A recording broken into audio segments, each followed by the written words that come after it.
6:30 के पहले तो जगो ही नहीं,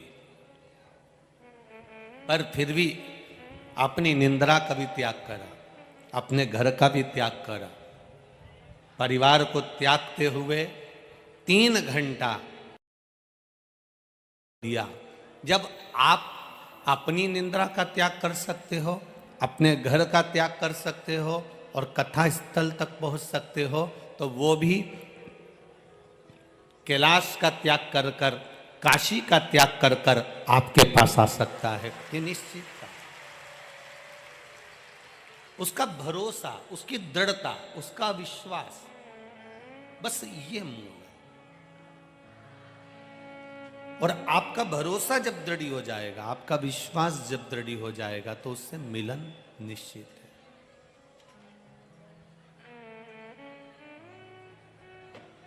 आप जितना भरोसा कर सकते हो उतना करिएगा। महाराज त्यात्याजी भोसले जी, जिन्होंने अपना घर, अपना परिवार, जहां से उनको ठोकर मिली, जहां से उनको अपशब्द कहा गया, जहां से उनको ताने दिए गए, और उनके वैभव को, उनकी सत्ता को, उनके धन को, उनकी दौलत को हड़पने का प्रयास किया गया। श्री स्वामी समर्थ शिव महापुराण की कथा कहती है कि संत के पास, गुरु जी के पास, भगवान के पास में किसी लोभ या लालच से नहीं जाना हमको। तेरे मंदिर में आना मेरा काम है और मेरी बिगड़ी बनाना तेरा काम। किसी लोभ या लालच से हम भगवान के मंदिर ना जाएं, किसी लोभ या लालच से हम परमात्मा की शरणागति में ना जाएं। आप यहां पर भी कथा में आओ ना, तो निवेदन है कि भीड़ बढ़ाने के लिए मत आना और किसी लोभ से मत पहुंचना। भीड़ बढ़ाने की जगह आप ये प्रयास करना कि मैं कथा में जा रही हूं तो मेरी भक्ति बढ़े, और लोभवश नहीं, परमात्मा को पाने के लिए मैं कथा में आई हूं और मेरा भोलेनाथ मुझे मिलेगा, ये निश्चितता तो प्राप्त जरूर होगा, मिलेगा जरूर। कितना अच्छा भले प्रशासन ने कहा कि दिन में कथा नहीं करना है। सुबह के समय का समय प्रशासन ने दिया 8 बजे से 11 बजे का, पर उन्होंने नहीं दिया है। ये तो राजराजेश्वर बाबा की कुछ कृपा प्रशासन पर हुई होगी जो उन्होंने सुबह 8 बजे का दिया। बाबा राजराजेश्वर जो जिस नगर में जहाँ का राजा होता है, उस राजा को सबकी प्रजा की प्रकर रहती है। राजराजेश्वर कहते हैं उसे अकोला का, उसको अपनी प्रजा की चिंता है। अगर ये 1 बजे से कथा में जाएगी तो इसको 2 घंटे पहले कथा में जाना पड़ेगा, मतलब 1 बजे की कथा है, मतलब 10 बजे निकलना पड़ेगा। 10 बजे कथा के लिए जाएगी, कथा समापन होगी 4 बजे। 7 बजे जब यहाँ से 6 बजे तक लाइन से लगकर ट्रैफिक में जाती जाती शाम को 7-8 बजे जाएगी, तो इनका दुकान, व्यापार, व्यवसाय सब कहीं ना कहीं थोड़ा बहुत रुक जाएगा। इसलिए राजराजेश्वर राजा कहते हैं उसको अपनी प्रजा की चिंता लग गई कि किसी की दुकान भी खराब नहीं हो, व्यापार भी खराब नहीं हो, तो उसने सुबह से कथा रखी। इसी को राजराजेश्वर कहते हैं, इसी को राजा कहते हैं, जिसको अपनी प्रजा की चिंता है।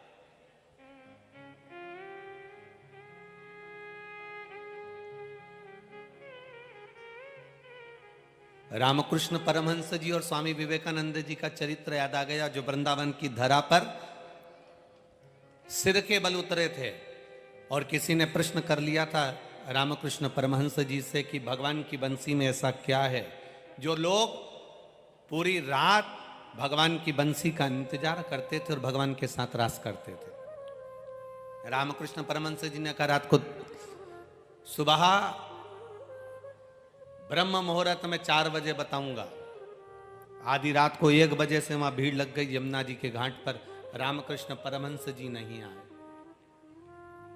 भीड़ लगी लगी लगी लगी लगी लगी 1 बजे से लेकर सुबह 5 बजे तक लोग इकट्ठे हो गए, लाखों की जनता इकट्ठी हो गई कि आखिर भगवान की बंसी में ऐसा क्या है जो गोपियां सुध भूल कर चली जाती थी आधी रात को। सुबह 6 बजे रामकृष्ण परमहंस जी आए और सारे लोगों ने, लाखों लोगों ने पूछा कि भगवान की बंसी में ऐसा क्या है जो गोपियां आधी रात को सुध भूल कर आ जाती थी। रामकृष्ण परमहंस जी ने कहा, वो बंसी में क्या है मुझे नहीं मालूम, पर आज भी उस बंसी में दम तो है, इसलिए रात को 3 बजे से लेकर 6 बजे तक तुम यहां बैठे हो। हम भी नहीं जानते कि शिव महापुराण में क्या है, हम भी नहीं जानते कि भगवान के शंकर के नाम उच्चारण में क्या है, हम भी नहीं जानते कि शिव तत्व में क्या है, पर इतना जरूर जानते हैं कि शंकर की भक्ति में कुछ तो है जो रात को 3 बजे से आप भी यहां इंतजार कर रहे हैं। शिव महापुराण एक दृढ़ता के साथ में, एक भरोसे के साथ में, एक विश्वास के साथ में।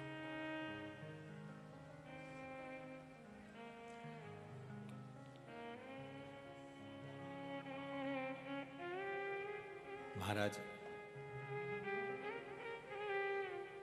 तात्या भोसले जी ने परिवार को, कुटुंब को, रिश्तों को, नातों को त्याग कर किसी गुरु की शरणागति ग्रहण करने का मन में भाव बनाया। मौका मिले जिंदगी में, बहुत लंबी जिंदगी नहीं है मनुष्य का, जीवन बहुत लंबा नहीं है। पहले तो गारंटी भी थी कि ये 100 साल जी जाएगा, अभी तो किसी की गारंटी भी नहीं कि 100 वर्ष तक जी जाएगा। किसका भरोसा? एक क्षण का भरोसा नहीं मानव देह का, कब प्राण छूट जाए, कब जाना पड़ जाए, कब इन प्राण के पखेरु उड़ जाएं, इसका किसको अंदाजा, इसका किसको ज्ञान? हम होए, आप होए, चाहे दुनिया का कोई व्यक्ति हो, कितना बड़ा भी वो भाग्य का वक्ता क्यों ना हो, कितना बड़ा भी वो भविष्य का वक्ता क्यों ना हो, पर मृत्यु पर उसका कोई कमांड नहीं हो सकता। मृत्यु सत्य है, इसलिए कहा जाता है राम नाम सत्य। मृत्यु की सत्यता है, उसको कोई नकार नहीं सकता। और जब मृत्यु सत्य है तो उसका विचरण, उसका विचार करना, उसका चिंतन करना। तात्या भोसले जी ने विचार करा कि अब मुझे यहां पर परिवार में, नातों में, रिश्तों में, कुटुंब में, कबीले में नहीं रहना,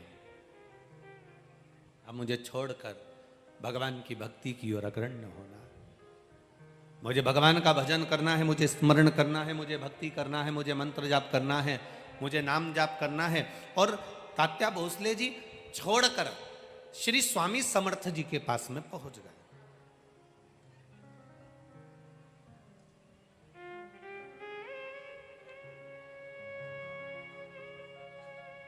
और वो स्वामी समर्थ, दुनिया के लोग कहते हैं कि ये दत्त का अवतार है, दुनिया के लोग कहते हैं ये नरसिंह जी का अवतार है, पर कभी आपने अगर श्री स्वामी समर्थ जी का दर्शन किया हो तो उनके गले में एक रुद्राक्ष, अंतिम समय तक प्राण छोड़ने के कुछ देर पहले उन्होंने अपना रुद्राक्ष उतार कर अपने एक भक्त को दे दिया था। पूरी जिंदगी उनके गले में एक रुद्राक्ष पड़ा रहा, वो श्री स्वामी समर्थ जी थे। एक रुद्राक्ष अपने गले में धारण करते हैं। कोई कहता है कि दत्त के अवतार है, कोई कहता है शिव के अवतार है, कोई कहता है ब्रह्मा के अवतार है, कोई कहता है नारायण के अवतार है, कोई कहता है राम के अवतार है, कोई कहता है कृष्ण के अवतार है। पर कोई सदगुरु, कोई संत, कोई साधु, कोई सन्यासी, कोई तपस्वी, कोई साधक, कोई उपासक जब भी भजन करता है, जब भी मंत्र जाप करता है, जब भी नाम जाप करता है, जब भी नाम स्मरण करता है, जब मंत्र में डूबा रहता है, नाम में डूबा रहता है, नाम स्मरण में डूबा रहता है, महाराज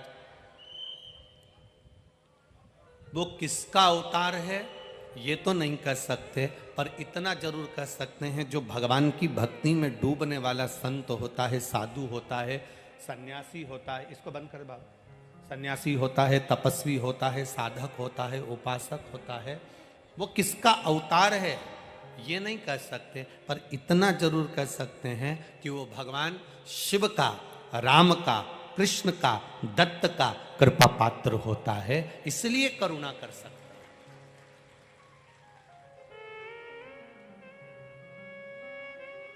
तात्या भोसले जी पहुंच गए श्री स्वामी समर्थ जी के पास।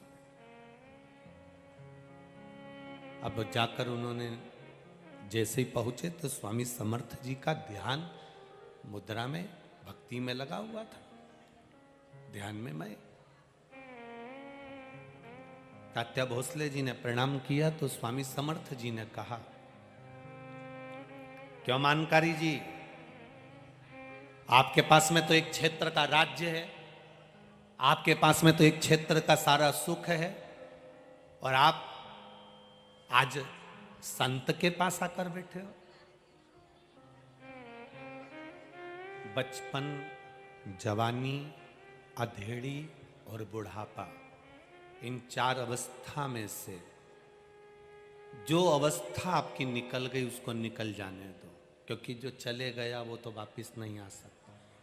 अभी छत्तीसगढ़ की कथा में, भिलाई की कथा में आपसे कहा था, दुनिया की ऐसी कोई सी दौलत नहीं बनी, करोड़पति से करोड़पति व्यक्ति, धनपति से धनपति व्यक्ति, वैभवपति से वैभवपति व्यक्ति, दुनिया में अभी तक वो दौलत नहीं बनी जो आपके गए हुए समय को वापिस ला कर दे दे। दुनिया की दौलत में वो सामर्थ्यता नहीं। दौलत से मकान खरीद लोगे, घर खरीद लोगे, प्लाट खरीद लोगे, शादी कर लोगे, बच्चे हो जाएंगे, कुटुंब, कबीला, सब कुछ हो सकता है। फैक्ट्री, दुकान, जमीन, जायदाद, प्लाट, कॉलोनी, मकान, गाड़ी, बंगला, ब्याह, शादी, सब कुछ दौलत से हो सकता है, पर धन से गया हुआ समय वापिस नहीं ला सकते। तो शिव पुराण कहती है, गया समय वापिस नहीं आ सकता, तो एक काम जरूर हो सकता है कि भजन कर कर शंकर जी को एक लोटा जल चढ़ाकर आने वाले समय को संवारा जा सकता है। जो गया उससे मतलब नहीं, जो चले गया उससे मतलबता नहीं रखना। अब जो बच्चा है, हमारी जो अवस्था बची है, हमारा जो समय बचा हुआ है, जो हमारे पास में कीमती समय हमारा जो बचा हुआ है, उसमें हम भगवत भजन क्यों ना करें? हम उसमें राम नाम, कृष्ण नाम, शिव नाम क्यों ना जपें? हम उसमें भगवत स्मरण क्यों ना करें? हम उसे भक्ति से दूर क्यों चले जाएं? तात्या भोसले जी से कहा, तुम तो मानकारी हो। स्वामी समर्थ जी कह रहे तुम मानकारी हो, तुम्हारे पास में सत्ता थी, वैभव था, सब कुछ था, सब कुछ है तुम्हारा, फिर आज संत के पास आने की जरूरत क्या पड़ गई? आज साधु के पास, गुरु के पास आने की जरूरत क्या पड़ गई? अगर दुनिया में सताए ना होते तो तेरे दर पर आए ना होते। जो दुनिया में ठोकर खा जाता है, सारी दुनिया में सताया जाता है, जगह जगह से अपशब्द कहे जाते हैं, ठोकर लगाई जाती है। जो दुनिया में सताए ना जाते तो तेरे दर पर आए ना जाते। हमें सताया तब तो तेरे पास आए हैं, लोगों ने चोट दी तब तो तेरे पास पहुंचे हैं, दुनिया के लोगों ने अपशब्द कहा तब तो हम तेरे पास पहुंचे हैं। हम पहुंचे तब हैं जब दुनिया ने सता दिया।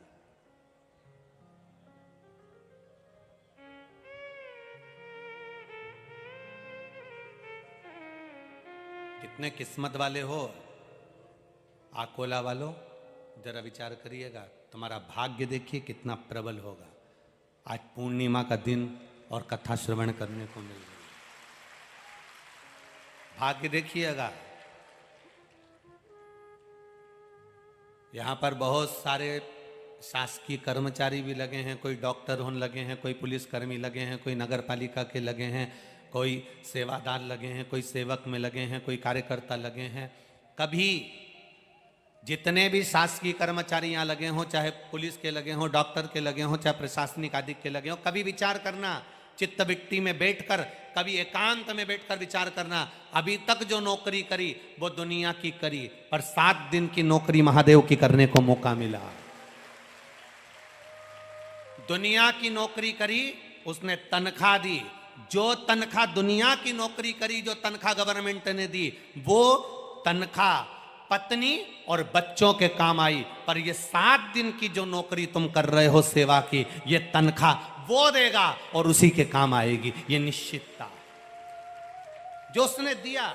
7 दिन आप सेवा कर रहे हैं, 7 दिन सेवा में लगे, भगवत भजन में लगे, नौकरी की जगह नौकरी कर रहे हैं, कथा की जगह कथा सुन रहे हैं, ड्यूटी भी चल रही है और कथा भी चल रही है। अर्थात वो वही शिव महापुराण की कथा वही तो कहती है, चलती हुई दुकान में प्लाट ले लीजिए। चलती हुई दुकान में आपकी दुकान अच्छी चल रही है, व्यापार अच्छा चल रहा है, तो चलते चलते व्यापार में पत्नी के जेवर भी बना लो। चलती चलती दुकान में प्लाट भी ले लो, चलती चलती दुकान में मकान भी ले लो। अगर दुकान नहीं चलेगी, ना तो पत्नी के जेवर बना पाओगे, ना प्लाट ले पाओगे, ना मकान ले पाओगे, ना दुकान ले पाओगे। उसी तरह चलती हुई नौकरी में भी अगर भगवान शंकर की कथा मिल जाए तो समझ लो कि जीवन सार्थक हो गया। हाथ पैर चल रहे हैं, शरीर चल रहा है, और हमारे ये शरीर जब चल रहा है, उस चलते में भगवत भजन हो जाए, इससे बढ़कर सुख और क्या होगा।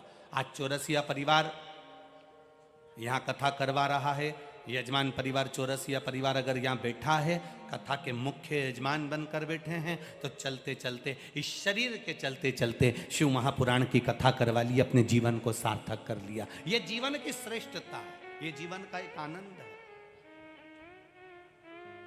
और इसी को श्रेष्ठता तात्या भोसले जी से कहा, मानकारी जी, स्वामी समर्थ जी करें, आप मानकारी, आपके पास में सत्ता है, वैभव है, और आप मेरी शरण में आज यहां आकर बैठे हो, संतों के पास में, आज साधु के पास में, सदगुरु के पास में आकर बैठे हो, क्या बात है। तात्या भोसले जी ने कहा, अब मेरा मन परिवार में नहीं लगता, अब मेरा मन कुटुंब में नहीं लगता, अब मेरा मन ऐसा करता है कि कुछ देर परमात्मा की भक्ति करी जाए, अब कुछ देर भगवान का भजन करा जाए। तात्या भोसले जी ने सेवा करना प्रारंभ करी। स्वामी समर्थ की सेवा करते करते करते करते करते करते करते करते स्वामी समर्थ जी की सेवा करते करते एक दिन तात्या भोसले जी पहुंच गए किसी विद्वान प्रखंड पंडित के पास, और उन्होंने कह दिया कि इतनी तारीख को इतनी बजे तेरे प्राण छूट जाएंगे, तू मर जाए। तात्या भोसले जी ने जब सुना, प्रसन्न हो गए। जाना तो सबको है, ऐसा कोई मनुष्य पैदा ही नहीं हुआ जो नहीं जाएगा। हो सकता है अकोला में ऐसा कोई हो तो बात दूसरी है, जो नहीं जाएगा, पर आया है सो जाए। तुम बादाम भी खा लोगे तो भी मरना है, और रसगुल्ला खा लोगे तो भी मरना तो निश्चित है। ऐसा संसार में कोई नहीं जन्मा जो मरेगा नहीं। परंतु आज के जमाने में किसी व्यक्ति से कह दो, एक बहू सास से कह दे कल मरने वाली है, बस बहू सास से इतना कह दे कि तू कल मरने वाली है, तो सास को गुस्सा आ जाए, मेरे मरने की कामना करती, उसमें क्या दिक्कत है। बहू तो बोल रही है ना कल मरने वाली है, मतलब आज से भजन चालू कर दे, राम नाम कृष्ण नाम शिव नाम जपना प्रारंभ कर दे, शिव जी की शरणागति चले जाए। मृत्यु तो निश्चित है, जानना तो पड़ेगा। 7 ताले में बंद हो जाओ तो भी जाना पड़ेगा। राजा परीक्षित के लिए पुत्र जनमेजय ने कांच का महल बना दिया, शीशे का महल बना दिया। एक परिंदा पर नहीं मार सकता। एक अनार का रस जिस गिलास में, जिस पात्र में भरा कर जा रहा था, उस पात्र के नीचे की पेंदी में तक्षक नाग चिपक कर अंदर चले गया। और जब राजा परीक्षित के सम्मुख में तक्षक नाग पहुंचा तो तक्षक ने कहा, तेरा समय आ गया, तेरा काल आ गया। राजा परीक्षित नैनों में जल, हाथ जोड़कर कहते हैं, आप अपना कर्म करिए, मैं अपना कर्म करूंगा। राजा भक्ति करने लगे, भजन करने लगे, और तक्षक नाग पांव के अंगुष्ठ में डस लेता है। जरा विचार करिएगा, पांव के अंगूठे में ही तक्षक नाग क्यों डस रहा? क्या पूरे शरीर में कहीं तक्षक नाग को डसने के लिए जगह नहीं मिली? पांव के अंगुष्ठ में इसलिए डस रहा है क्योंकि भगवान की भक्ति में राजा इतना डूब गया था कि इसके चरणों को मैं प्रणाम भी कर लूंगा और इसके चरणारविंद का रसतत्व में ग्रहण कर लूंगा तो मेरी भी जिंदगी सार्थक हो जाएगी। चरण के अंगुष्ठ में डस रहा। देवी भागवत में लिखा है कि तक्षक नाग ने जब अंगुष्ठ में डसा, परीक्षित के चेहरे पर मुस्कुराहट थी क्योंकि उसको भगवत पद की प्राप्ति थी।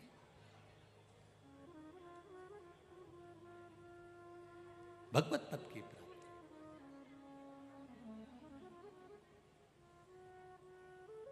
भजन की प्राप्ति, इच्छा। इतनी धूप पड़ रही है, गर्मी पड़ रही है, तपन पड़ रही है और आप धूप में बैठे हो। यहाँ देखो माताएं बैठी, उधर पीछे देखो तो जगह नहीं, सब भरे पड़े हुए हैं। सारे पंडालों में लोग भरे हुए हैं, धूप में खड़े हुए हैं।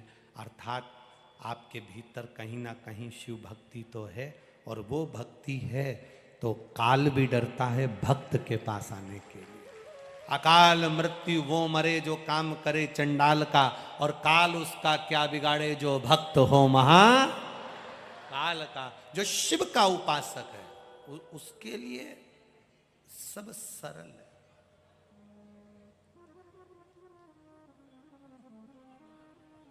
वो तो ये पंडाल में यहाँ बीच में थोड़ी जगह खाली पड़ी है, मैं कार्यकर्ताओं से आज तो नहीं पर कल निवेदन करूंगा कि जो धूप में बैठे रहें उनको यहाँ आगे बिठाने में तुम्हारा क्या जाता है, बिठा दिया करो। यहाँ जगह संभालोगे तो क्या ऊपर भी जाके जगह संभालोगे रे? विचार तो करो थोड़ा। इतनी सारी जगह खाली रखने से कौन सा लाभ है?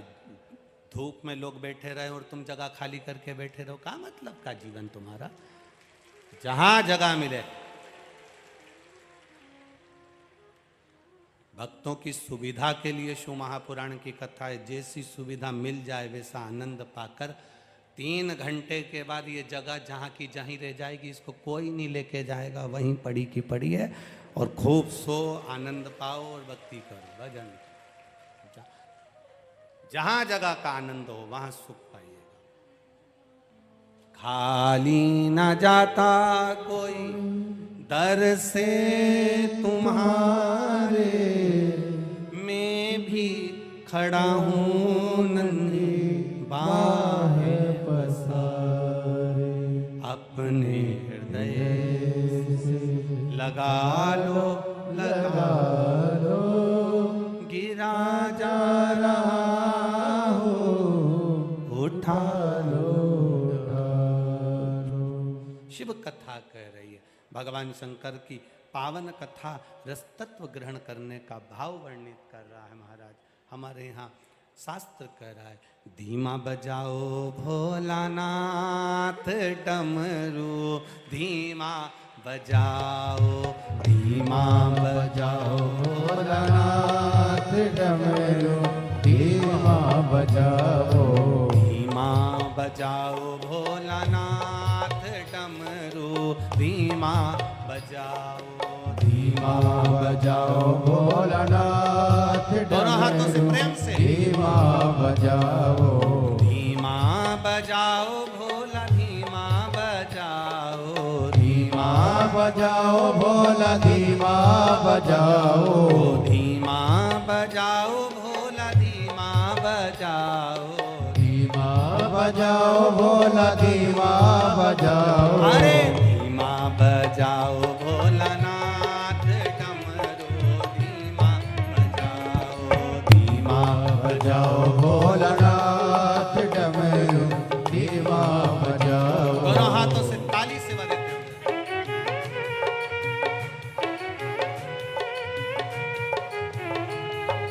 जय हो।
हरि बोल।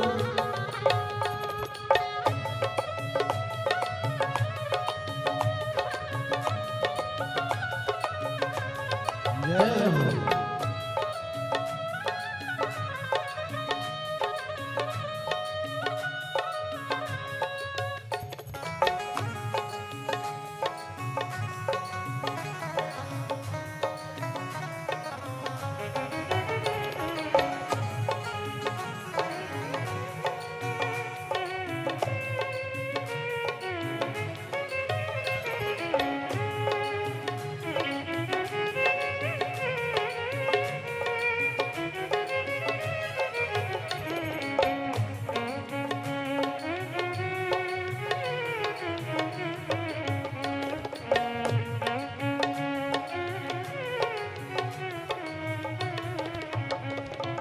डमरू की धुन सुन के ब्रह्मा जी आए, डमरू की धुन सुन के ब्रह्मा जी आए। ओ ब्रह्मा जी आए संग ब्रह्माणी को लाए, ब्रह्मा जी आए संग ब्रह्मणी को लाए। अरे धीमा बजाओ भोलानाथ डमरू धीमा बजाओ, धीमा बजाओ भोलानाथ डमरू धीमा बजाओ। ओ धीमा बजाओ भोलानाथ डमरू धीमा बजाओ, धीमा बजाओ भोलानाथ डमरू धीमा बजाओ। आओ से बड़े आनंद के साथ।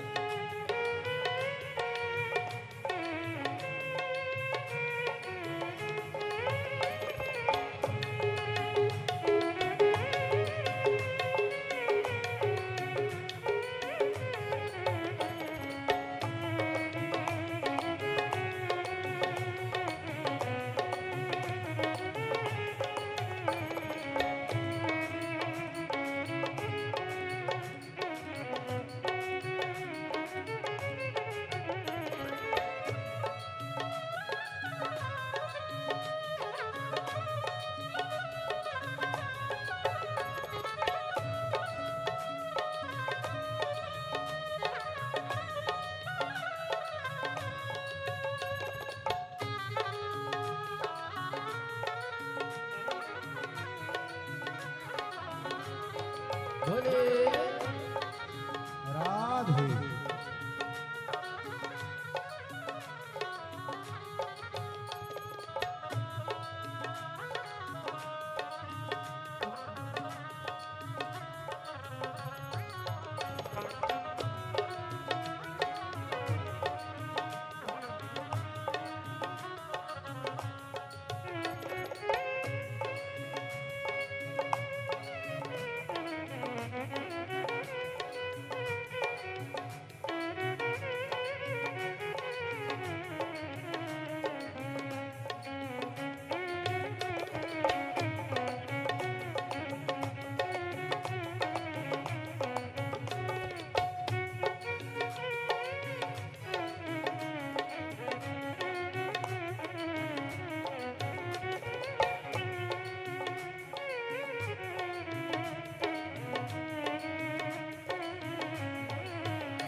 डमरू की धुन सुन के राम जी आए, डमरू की धुन सुन के राम जी आए। ओ राम जी आए संग सीता को लाए, राम जी आए संग सीता को लाए। ओ राम जी आए संग सीता को लाए, राम जी आए संग सीता को लाए। अरे धीमा बजाओ भोलानाथ डमरू धीमा बजाओ, धीमा बजाओ भोलानाथ डमरू धीमा बजाओ। ओ धीमा बजाओ भोलानाथ डमरू धीमा बजाओ, धीमा बजाओ भोलानाथ डमरू धीमा बजाओ।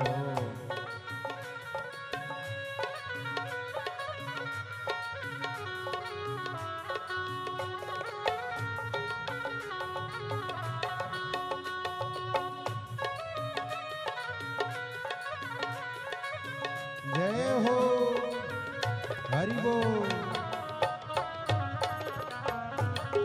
राधे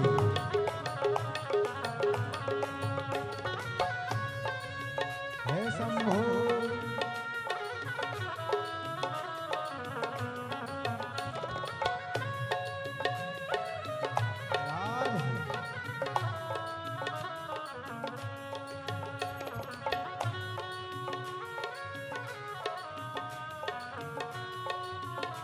हरि बोल।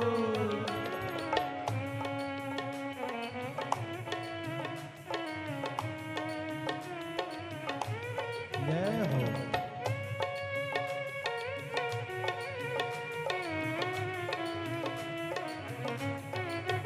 राधे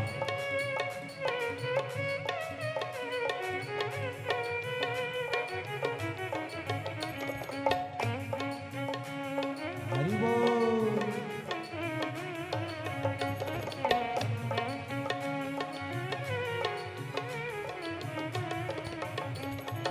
डमरू की धुन सुन के विष्णु जी आए। डमरू की धुन सुन के विष्णु जी आए। डमरू की धुन सुन के विष्णु जी आए। डमरू की धुन सुन के विष्णु जी आए। विष्णु जी आए संग लक्ष्मी को लाए। विष्णु जी आए संग लक्ष्मी को लाए। विष्णु जी आए संग लक्ष्मी को लाए। विष्णु जी आए संग लक्ष्मी को लाए। अरे धीमा बजाओ भोलानाथ डमरू धीमा बजाओ।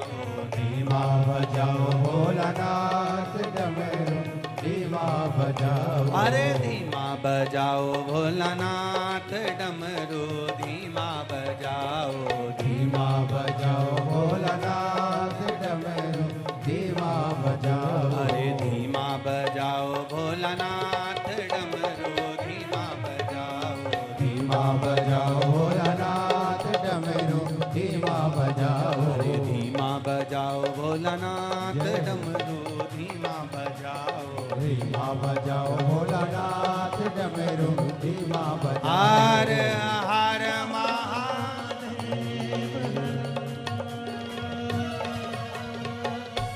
अपने स्थान पर बैठकर भगवान शिव से अपने हृदय की बात, दिल की बात बाबा देवाधिदेव महादेव से कहिए।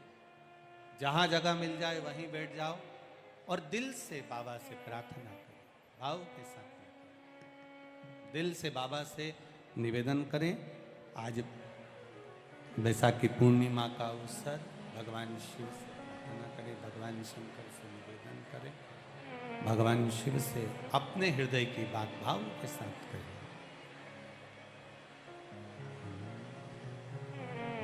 श्री शिवाय नमस्तुभ्यं। श्री शिवाय नमस्तुभ्यं। श्री शिवाय नमस्तुभ्यं। श्री शिवाय नमस्तुभ्यं। श्री शिवाय नमस्तुभ्यं।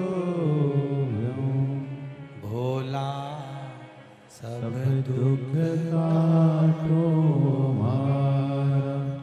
ओ भोला सब दुख काटो हमारा। शिव शंकर जपो तेरी माला। भोले जपो तेरी माला। भोला सब दुख काटो हमारा। ओ भोला सब दुख काटो हमारा। वेश मंगल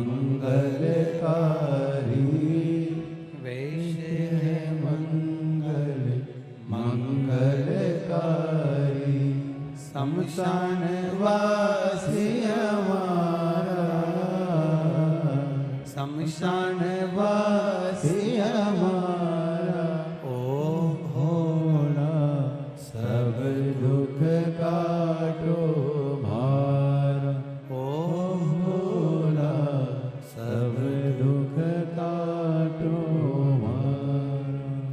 तात्या भोसले जी से कह दिया गया कि तुम्हारे प्राण छूटने वाले हैं, तुम्हारा अंतिम समय आ गया, तुम्हारे प्राण जाने वाले हैं।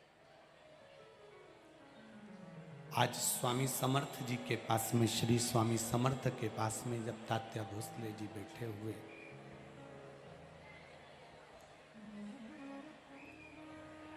चरण दबा रहे थे, श्री स्वामी समर्थ जी के जब चरण दबा रहे हैं, चरण दबाते दबाते दबाते दबाते तात्या भोसले जी के आंखों से अश्रु श्री स्वामी समर्थ के चरणों पर गिरा।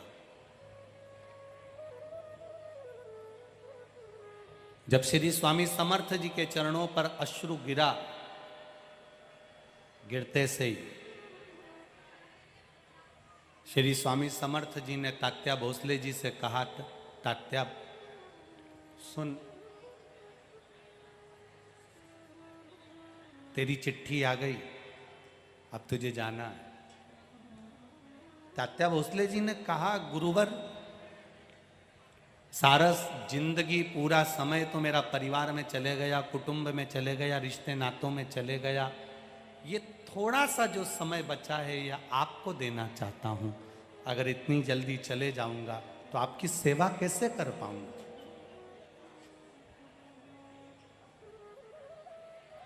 श्री स्वामी समर्थ जी ने तात्या भोसले जी से कहा, तो एक काम करना, बैठे रहना, मैं सो भी जाऊं तो चरण छोड़कर मत जाना।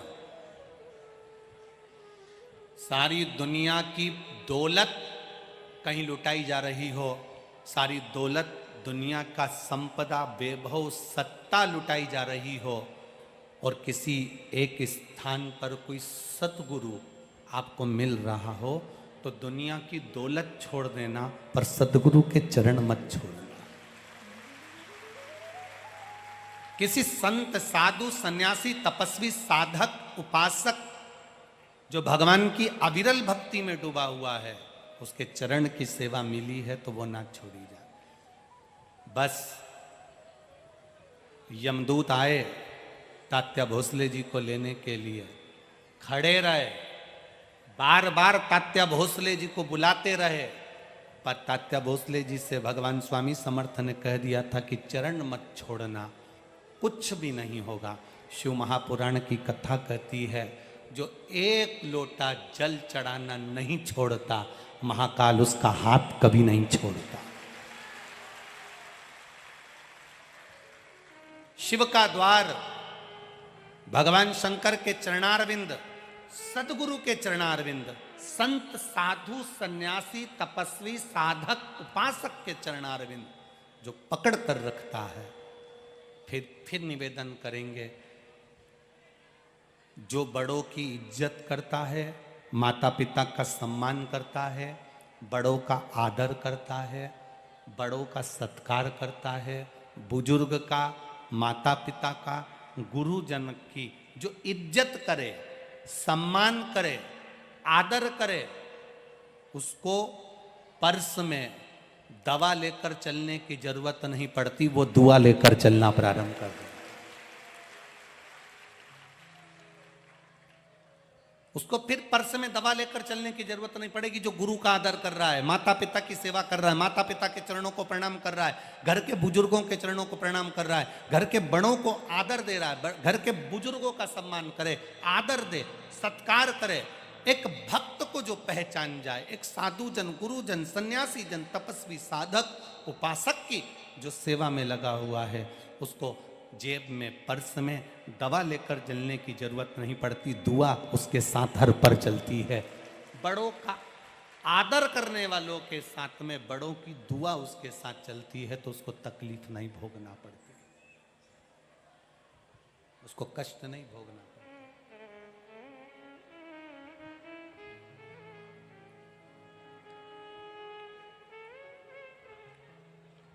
भोले मैं तेरी हवा बिच उड़ती जावांगी, बाबा डोर तो छकीला मैं कटी जावांगी। तात्या भोसले ने चरण पकड़े स्वामी समर्थ जी के, स्वामी समर्थ जी के चरण पकड़े रखे।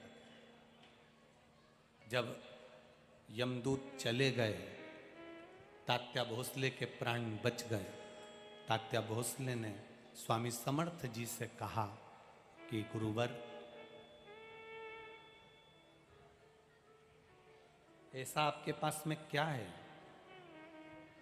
जिससे यम के दूत दूर से ही चले जाते हैं? यम के दूत दूर से ही चले जाते हैं, ऐसा आपके पास में क्या है? स्वामी समर्थ जी ने तात्या भोसले को जो शब्द कहा, इस महाराष्ट्र की पावन धरा पर जितने लोग कथा श्रवण कर रहे हैं और जितने आस्था चैनल और फेसबुक यूट्यूब पर सुन रहे हैं, वो बड़े ध्यान से सुनना।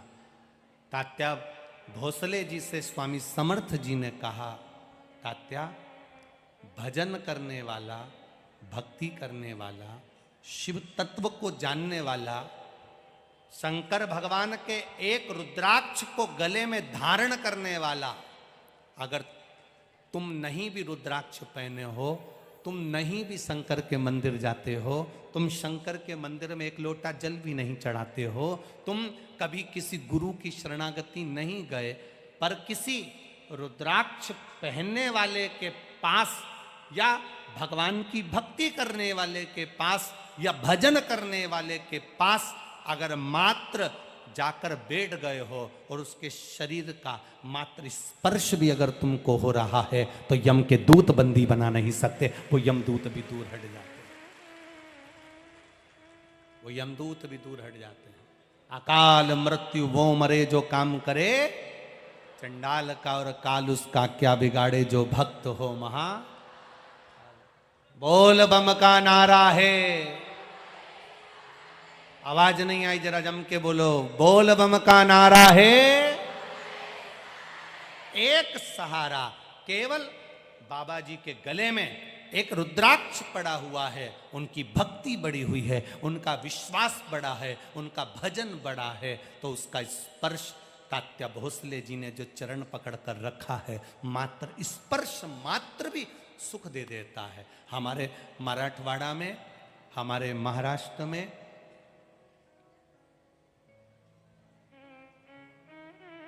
अब इधर विदर्भ में ऐसा है कि नहीं ये पता नहीं, विदर्भ साइड में, आप लोग विदर्भ के अंतर्गत आते हो ना?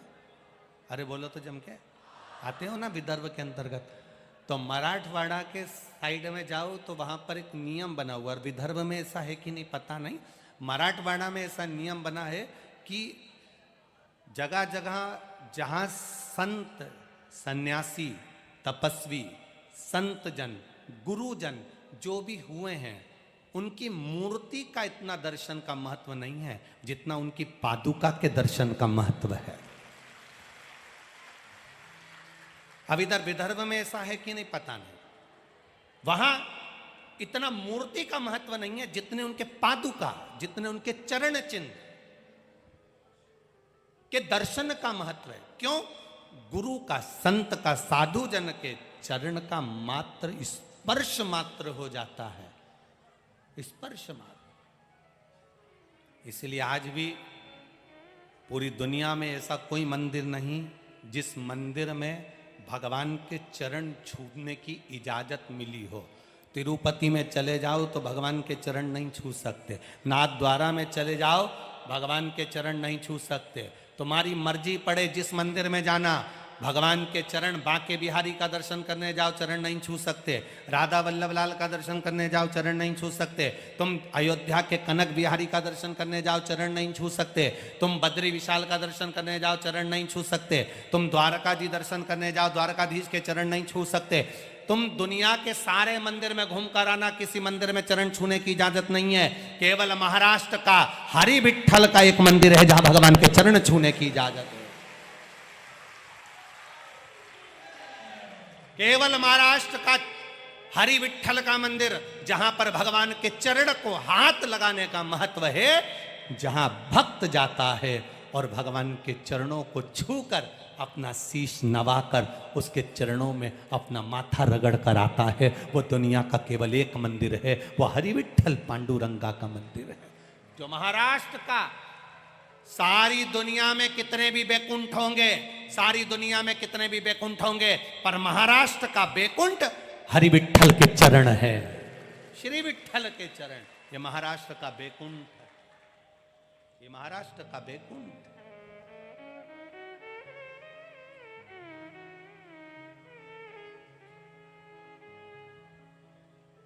केवल एक बैकुंठ का।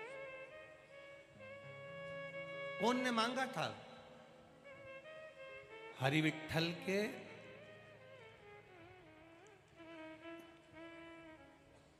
चलो रे महाराष्ट्र वालों, जरा बोलो तो रे, उत्तर देना हो तो तुम्हें चौरसिया जी पुरस्कार देंगे, पक्का, ठीक है?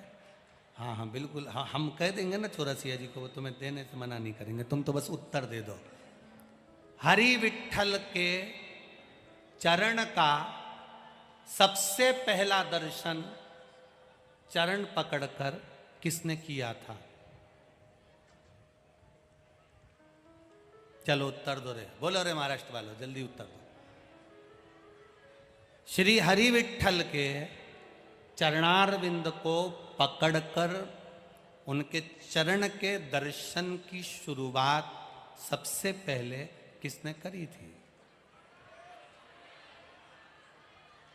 तुकाराम जी ने, नामदेव जी ने,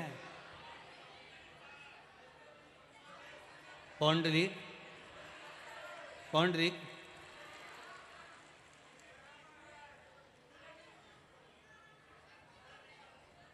संत तुकाराम जी, संत ज्ञानेश्वर जी, पौंडलिक जी, संत नामदेव जी, और जितना नाम हो सब बोल दो रे, एक ही बार में झंझट समाप्त। सबसे पहले चरण पकड़े, प्रणाम किया, और चरण पकड़ने की, छूने की शुरुआत, नमन करने की शुरुआत हरि विठल के चरणों को श्री नरहरिदास सुनार ने करी थी। नरहरिदास पौंडरिक ने चरण नहीं पकड़े थे, पौंडरिक ने तो ईंट फेंकी थी, इसके ऊपर खड़े हो जाओ। संत तुकाराम जी तो भगवान में समाहित हुए थे, नामदेव जी के लिए तो भगवान ने अपना मंदिर पलट दिया था। केवल सुनार नरहरिदास, केवल नरहरि एक ही था जिसके लिए भगवान ने अपना चरण दिया था। सुनार था, सोने चांदी का काम करता था श्री नरहरि। नरहरि के जो माता पिता थे वो भी सोने चांदी का काम करते थे, पर इनकी पंढरपुर में रहते थे, हरि विठल की नगरी में रहते थे, पर कभी पंढरपुर की हरि विठल का दर्शन कभी नहीं करा, ना नरहरि ने करा, ना इसके माता पिता ने करा। आज तक पंढरपुर के हरि विठल का दर्शन नहीं करा था। अब सोचिएगा जरा, पंढरपुर में रह रहा है, वो कहते हैं नदी में रह रहा है और मगरमच्छ से मेल कर रहा है, जरा सोचिएगा। अब नरहरि, उनके माता पिता स्वर्णकारों का गौरव, सुनारों का गौरव नरहरि, जो पंढरपुर में रहते हैं, जिनके माता पिता मल्लिकार्जुन भगवान की सेवा करते हैं, शंकर जी के मंदिर जाते हैं, शिव जी को एक बेलपत्र चढ़ाते हैं, एक लोटा जल चढ़ाते हैं। शंकर की भक्ति के सिवाय वो कभी अपनी दुकान छोड़कर हरि विठल का दर्शन करने तक नहीं गए, कभी नहीं गए। अब सुनार नरहरि के माता पिता ने नरहरि को देखा तो विचार करा कि इसकी शादी कर देना चाहिए, बड़ा हो गया बेटा, भगवान के मंदिर जाता है, मल्लिकार्जुन के मंदिर जाता है। पूजन करता है।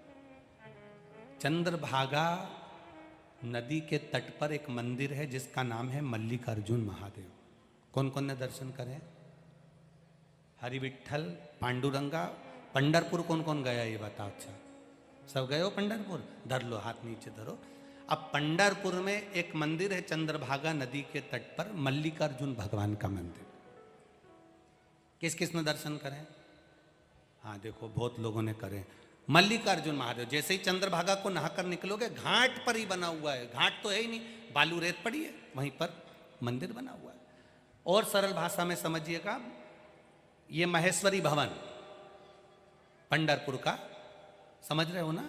महेश्वरी भवन से और आगे गए, राइट में है डोंगरे जी महाराज का भवन, इधर आ गया मुक्ताबाई का भवन। डोंगरे जी महाराज के भवन से और आगे गए, बस आगे जाकर जो चंद्रभागा नदी के तट के लिए नीचे के लिए जाएंगे, वहीं पर श्री मल्लिकार्जुन भगवान का मंदिर बना हुआ है, जहां पर हरि नर सुनार, नरहरि सुनार के माता पिता शिव भक्ति करते थे। नरहरि भी भगवान शंकर की भक्ति करता था।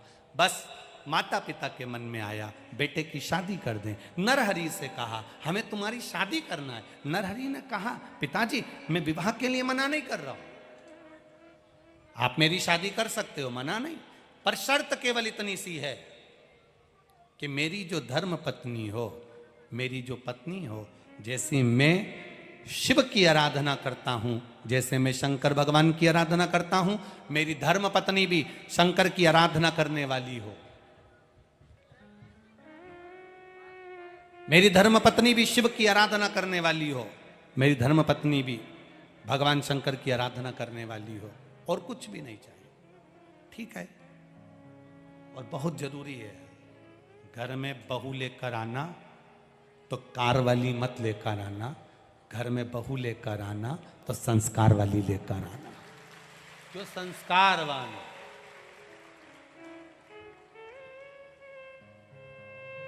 लड़की ज्यादा पढ़ी लिखी है, उसके हिसाब से लड़का देखना।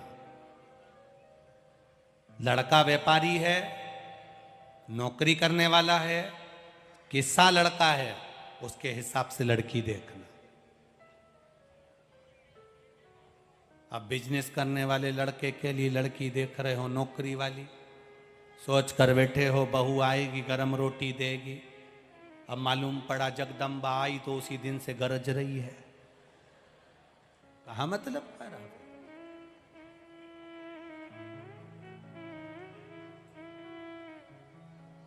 जैसा वर है वैसे हिसाब से कन्या देखिए, कन्या के हिसाब से वर देखिए।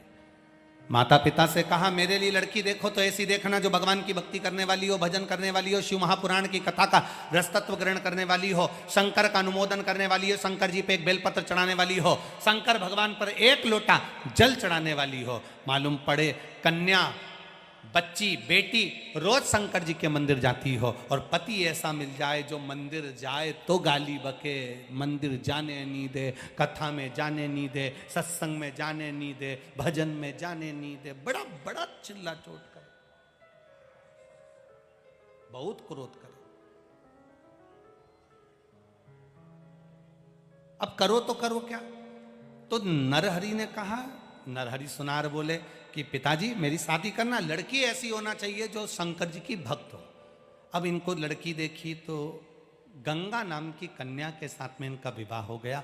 शिव की उपासक थी, उसका एक काम था गंगा का, शंकर मंदिर में नंदी के पास जाना और नंदी के पास में जाकर उसको स्नान कराना, फिर शंकर भगवान की जलाधारी का स्नान कराना, स्नान कराने के बाद शंकर जी पे एक लोटा जल चढ़ाना। शिव महापुराण की कथा कहती है महाराज,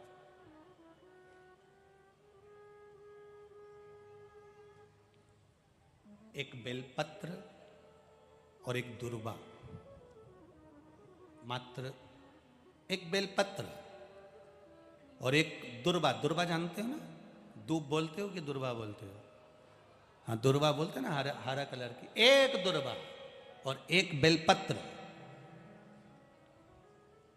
प्रयास करना जिंदगी में एक बार जिन बेटा बेटी का मंगल विवाह नहीं हुआ हो और जिसको लगता है कि भगवान शादी हो तो ऐसी जगह हो जहां हमारा आदर हो, सम्मान हो, सत्कार हो, जहां लोग हमारा आदर करें, सम्मान करें, सत्कार करें, ऐसी जगह विवाह हो जहां आदर सम्मान मिले। एक दुर्बा, एक बेलपत्र जो सोमवार की अष्टमी के दिन नंदीश्वर का स्पर्श कराकर, नंदी का स्पर्श कराकर, जलाधारी का स्पर्श कराकर शिवलिंग के ऊपर समर्पित कर देता है, उसको जो वर प्राप्त होता है और घर प्राप्त होता है वह अच्छा ही प्राप्त होता है। अदालत तक नहीं जाना पड़ता, तलाक तक बात नहीं पहुंचती और उसके घर में सुख और समृद्धि रहती। क्या क्या चढ़ाना है जम के बोलो जरा। एक दुर्बा और एक बेलपत्र। बहुत दिन सोमवार की अष्टमी, भगवान शिव की आराधना का दिन है सोमवार की अष्टमी, जिस दिन माता पार्वती और भगवान शिव का मिलन हुआ। अब नरहरि सुनार ने कहा कि विवाह हो तो ऐसा हो, तो गंगा नाम की कन्या के साथ उनका विवाह हो गया। विवाह होने के बाद में माता पिता ने सारा सोने चांदी का काम अपने बेटे को दे दिया। बेटा सोने चांदी का काम करने लगा, समय व्यतीत होने लगा, समय जाने लगा। नरहरि सुनार आज तक किसी मंदिर के अंदर दर्शन करने नहीं गया। केवल अगर दर्शन करे तो महादेव के करे, पूजन करी तो महादेव की करी, आराधना करी तो महादेव की करी, अर्चना करी तो महादेव की करी। कभी पंढरपुर में रहने के बाद भी हरि विठ्ठल का दर्शन करने नहीं गया। अब भगवान की लीला देखिए कितनी विचित्र है। हरि विठ्ठल के सिर पे शिवलिंग, करें दर्शन? अरे बोलो तो जम के करें ना। दुनिया का केवल एक ही भगवान विष्णु का मंदिर ऐसा है जिनके सिर पर शिवलिंग है। कौन है वो? पांडुरंगा हरि विठ्ठल, जिनके सिर पे शिवलिंग। अब नारायण कमर पे हाथ रखकर खड़े थे शिवलिंग ऊपर, शिवरात्रि का दिन था। मल्लिकार्जुन के मंदिर में नरहरि सुनार शिव जी की आराधना कर रहे थे। ऊपर महादेव बैठे बैठे हरि विठ्ठल से बातें कर रहे थे। हरि विठ्ठल ने आज महादेव से कहा, देखो प्रभु, कितने भक्त दर्शन के लिए आते हैं, कामना लेकर आते हैं, और ललकता देखिए इन भक्तों की, इनके भीतर कितना विश्वास, कितनी दृढ़ता। घंटों तक लाइन लगाते हैं तब जाकर मेरा दर्शन पाते हैं। इतने में महादेव जी जो ऊपर बैठे थे उन्होंने कह दिया हरि विठ्ठल से, सारी दुनिया के लोग तेरा दर्शन करने आते हैं पर तेरी नगरी में एक रहता है नरहरि सुनार। ना तो उसका बाप तेरा दर्शन करने आया पिताजी, और ना वो आज तक दर्शन करने आया। अब बताओ हरि विठ्ठल, ये कोई अच्छी बात है कि घर में ही कोई रे और तुम्हारा दर्शन ना कर पाई? अच्छी बात। हरि विठ्ठल ने कहा, आप चिंता मत करो, वो भी थोड़े दिन में अगली एकादशी पर मेरे मंदिर में मिलेगा, ये पक्का है। अगली एकादशी पर? हाँ पक्का। शंकर भगवान ने कहा वो केवल एक की आराधना करता है, किसी मंदिर में आज तक नहीं गया। भगवान विठ्ठल बोले अब तुम देखो वो मेरे मंदिर में मिलेगा, अभी तुम देखो तो सही। अब हरि विठ्ठल और महादेव दोनों की बात हो गई। अब इतने में एक साहूकार पहुंच गया सुनार के यहाँ। सुनार के यहाँ जाकर कहा, नरहरि, ए नरहरि। नरहरि सुनार ने पूछा, भैया तुम कौन हो? मैं पास के गांव का साहूकार हूं, मेरे घर में बेटे ने जन्म लिया है। मेरे घर में बेटे ने जन्म लिया है? अच्छा, बहुत अच्छी बात है, बेटा जन्मा, आपको बधाई बहुत बहुत। अरे नरहरि, बेटे ने जन्म लिया है, मैंने हरि विठ्ठल से प्रार्थना करी थी जिस दिन मेरे घर में बेटा हो जाएगा उनके कमर में कमर का पट्टा बनवाऊंगा सोने का, रतन जड़ित, और मैं हरि विठ्ठल को पहनाऊंगा। मेरा मन है वो सोने का पट्टा तुम बना दो। नरहरि दास ने हाथ जोड़कर कहा, तुम किसी दूसरे सुनार के यहाँ चले जाओ, मैं नहीं बनाऊंगा हरि विठ्ठल का पट्टा, मैं नहीं बनाऊंगा, तुम किसी दूसरे के यहाँ चले जाओ। मैं तो केवल एक कोई भजता हूं। किसको? जम के तो बोलो जरा, महादेव को मैं नहीं बनाऊंगा।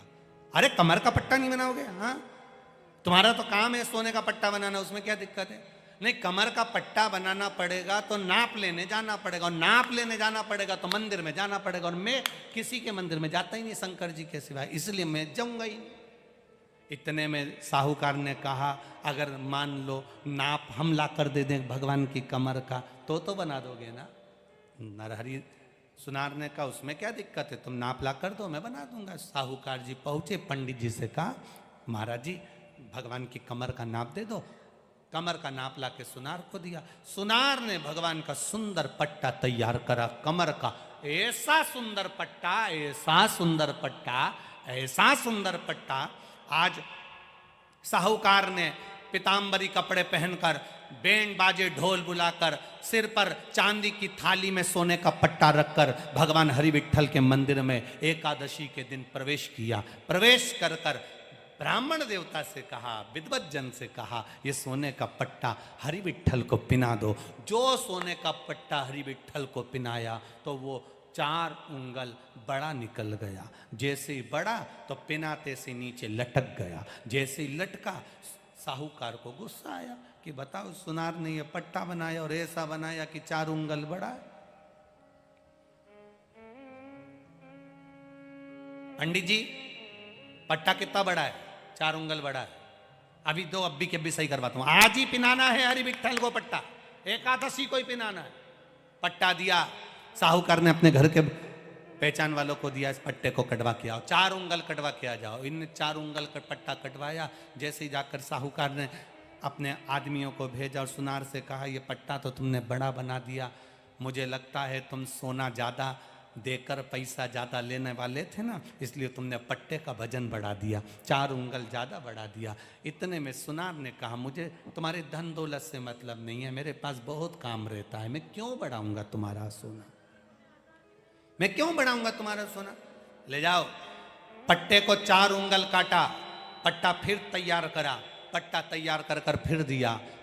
फिर साहूकार ने पंडित जी को दिया। पंडित जी ने जो पट्टा कमर में भगवान के बांधा तो 4 उंगल छोटा हो गया। अब 4 उंगल छोटा हो गया। फिर साहूकार ने अपने व्यक्ति को भेजा, जाओ सुनार के पास में, नरहरि सुनार के पास में। जैसे ही लोग गए, जाकर कहा, 4 उंगल छोटा हो गया पट्टा, कैसा कैसा काट दिया तुमने? कि मैंने तो सही काटा, तुमने कहा था 4 उंगल बड़ा है, काट दो, 4 उंगल छोटा कर दिया। वापिस पट्टे को बढ़ाओ, 4 उंगल फिर बढ़ा दिया, बढ़ा के फिर भेजा। भेजते से पट्टे को फिर पहनाया, फिर लटक गया, 4 उंगल बड़ा हो गया। अरे साहूकार बोले, काका सुनार करा, 4 उंगल बड़ा कर देता, 4 उंगल छोटा कर देता। एक काम करो, पंडित जी ने कहा, सुनार कोई मंदिर में ले आओ, नाप बोलेगा यहीं पर और यहीं सही कर देगा। सुनार से कहा नरहरि से, चलो पांडुरंगा के मंदिर में, हरि विट्ठल के मंदिर में कमर का नाप तुम लो और वहीं पर चलकर सही करो। इतने में नरहरि ने कह दिया, मैं एक के मंदिर के सिवाय कहीं नहीं जाता, मैं कहीं जाऊंगा ही नहीं। तो एक काम तो कर सकते हो ना, तुम भगवान का दर्शन मत करना, आंखों पे पट्टी बांध देते तुम्हारी, नाप तो हाथ से लेना। नरहरि सुनार ने कहा, ये हो सकता है, तो मेरी आंख पे पट्टी बांध दो और मैं चलकर नाप ले लूं। अब नरहरि की आंख पे पट्टी बांधी कि दर्शन करूंगा ही नहीं भगवान का, और पट्टी बांधकर नरहरि सुनार को मंदिर के अंदर ले गए। और मंदिर के अंदर जाते से नरहरि सुनार ने कहा, बताओ हरि विट्ठल की कमर कहाँ पर है? जो नरहरि सुनार कमर को हाथ लगाने लगे, हाथ लगाते लगाते नरहरि सुनार को लगा, ये तो मेरे महादेव मृग छाला पहन कर खड़े हुए हैं, ऐसा लग रहा है कि मेरा बाबा खड़ा हुआ है। पट्टी बंदी थी, विश्वास नहीं हो रहा था कि ये कौन है, तब माना नहीं दिल। तो नरहरि सुनार ने भगवान के शरीर को हाथ लगाना चालू करा। हाथ लगाया तो मालूम पड़ा कि एक हाथ में कमंडल है, दूसरे हाथ में त्रिशूल है। फिर हाथ लगाया चेहरे पर, गले के पास जो हाथ पहुंचा तो ऐसा लगा कि गले में सांप पड़ा हुआ है। नरहरि सुनार को लगा, आवाज लगाकर बोला, तुम तो विट्ठल का दर्शन करा रहे थे, विट्ठल के कमर का पट्टा बनवा रहे थे, ये तो मेरे बाबा महादेव हैं। साहूकार बोला पागल हो गए हो नरहरि सुनार, विट्ठल है। नरहरि सुनार बोले बाबा भोलेनाथ हैं, विट्ठल हैं, बाबा भोलेनाथ हैं। इतने में नरहरि सुनार ने सिर पे बंधी हुई आंख की पट्टी को जो खोला, सामने विट्ठल ही खड़े थे। नरहरि सुनार ने वापिस बांध लिया, वापिस पट्टी को बांधा, ये तो विट्ठल है। नरहरि सुनार बोले मेरे साथ धोखा हो रहा है। फिर नरहरि सुनार ने वापिस हाथ लगाया, जो हाथ लगाया फिर शंकर भगवान का दर्शन हुआ, शंकर भगवान का स्पर्श हुआ। फिर पट्टा खोला, सामने विट्ठल थे। नेत्र बंद कर लेते थे तो शिव दिखता था, नेत्र खोल लेते थे तो विट्ठल दिखता था। नरहरि सुनार ने विट्ठल के चरण पकड़ लिए, बस चरण पकड़े और पकड़ कर कहा आप अपना दर्शन एक बार दिल से दे दो।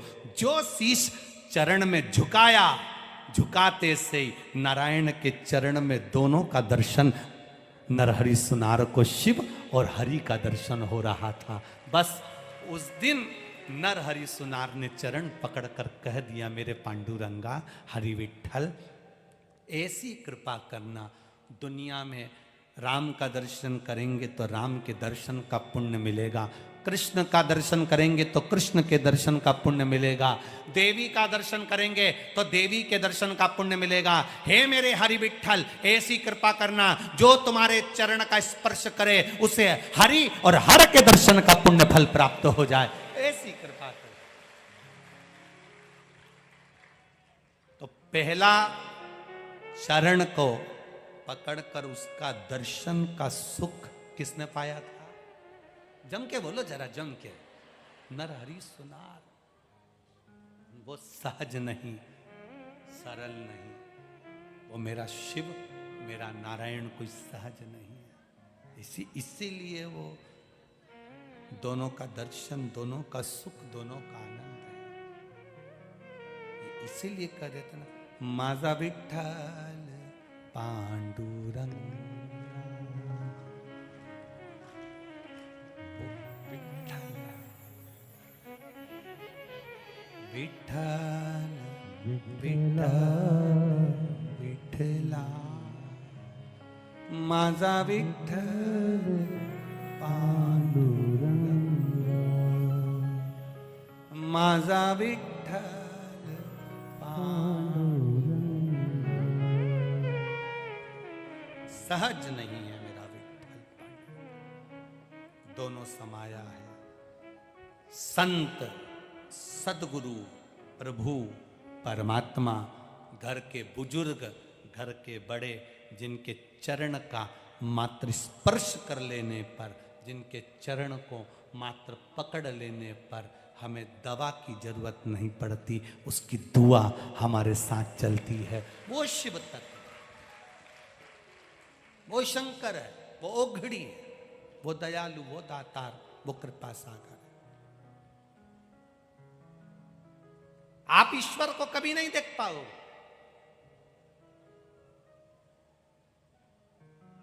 आप नहीं देख सकते ईश्वर को। हमारे नेत्र में इतना काम, इतना लोभ, इतनी आसक्ति, इतनी वासना, इतनी तृष्णा, इतनी आसक्तियां भरी है कि हम अपनी इन नग्न नेत्रों से, इन नेत्रों से हम ईश्वर को नहीं देख सकते। पर इतना विश्वास रखना, हम उस भगवान को नहीं देख सकते पर वो भगवान हमको देख सकता है। तुम में से कितने लोग हैं जो चोटे को देख लेते हैं? कोई तुम्हारा मंगलसूत्र चुराएगा, कोई तुम्हारी चेन चुरा लेगा, कोई तुम्हारा पर्स चुरा लेगा, कोई तुम्हारा मोबाइल चुरा लेगा। पहले तो आप लोगों से निवेदन है कि सोना, चांदी, हीरा, पन्ना, जो भी कीमती सामान है उसको लेकर कथा में मत पहुंचना। ना तो समिति उसकी जवाबदार होगी, ना यहाँ की प्रशासन जवाबदार होगी, आप खुद जवाबदार होंगे। कोई सामान आपका कीमती लेकर आप कथा में कभी मत आओ। सोने का मंगलसूत्र पहने रहोगे तो बार बार सोने के मंगलसूत्र पर ध्यान रहेगा। खोटेला पहन रहोगे, खोटा पहने रहोगे तो तुम्हारा ध्यान जाएगा नहीं, तुम्हारा पूरा ध्यान कथा में लगा रहेगा। नहीं तो कई लोग अच्छी चप्पल पहन के आ जाते हैं 700, 800, 900 रुपए की, तो उनका ध्यान वहीं रखा रहता।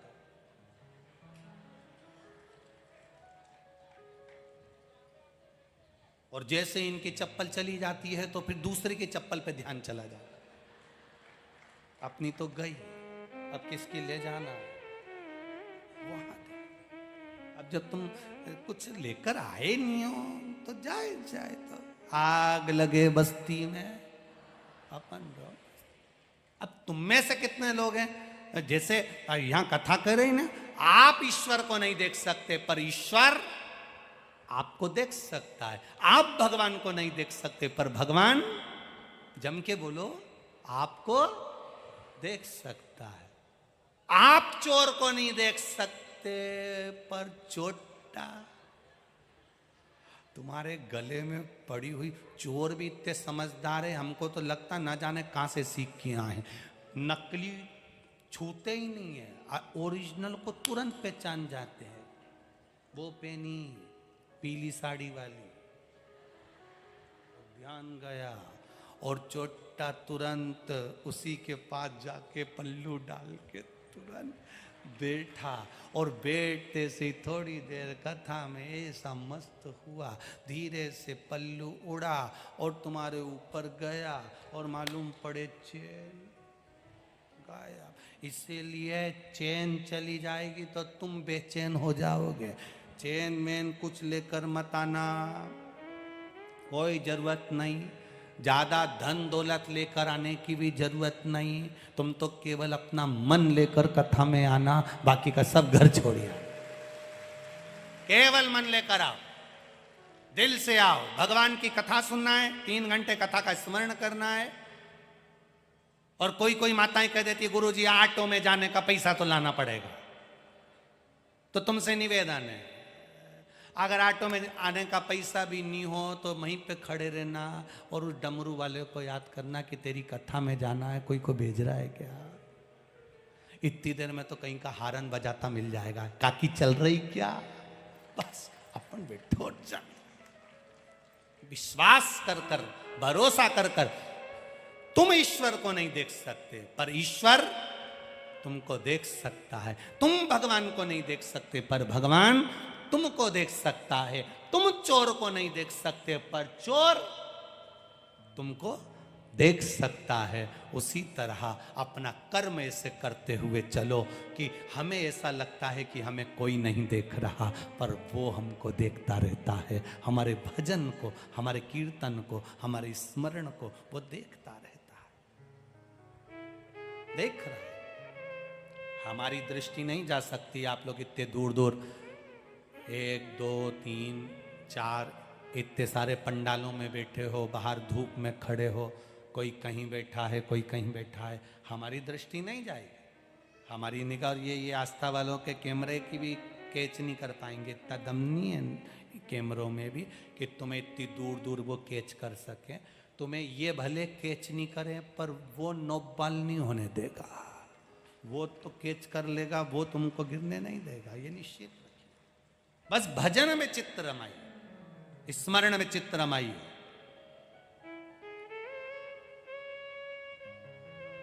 भगवत भजन की ओर अग्रणी। और जब हमारा विश्वास जागृत होता है, देवराज नाम का ब्राह्मण जिसने कभी भगवान शिव की आराधना नहीं करी, जिसने कभी भगवत भजन नहीं करा, केवल उसकी माता शिव मंदिर जाती थी और माता के 1 लोटा जल चढ़ाने का पुण्य उसको जो मिला वो साधारण नहीं था। घर का एक व्यक्ति भी अगर 1 लोटा जल चढ़ा रहा है तो वो खाली नहीं जाएगा, खाली नहीं जाएगा। फिर वही बात जो छत्तीसगढ़ में कही, आज फिर कह रहा है। गांव में, नगर में, समाज में, परिवार में एक व्यक्ति अगर गलत काम कर देता है तो पूरी समाज बदनाम हो जाती है। एक व्यक्ति गलत काम करता है तो पूरा घर बदनाम हो जाता है। एक व्यक्ति गलत काम करता है तो पूरा गांव बदनाम हो जाता है। उसी तरह एक व्यक्ति अगर भजन करने वाला पैदा हो जाए तो पूरा समाज, घर, गांव सब कृतार्थ हो जाता है, सब कृतार्थ। 3 जिस गांव में रहते हैं उस गांव को कोई बर्बाद नहीं कर सकता। 3 पहला, पतिव्रता धर्म को पालन करने वाली नारी।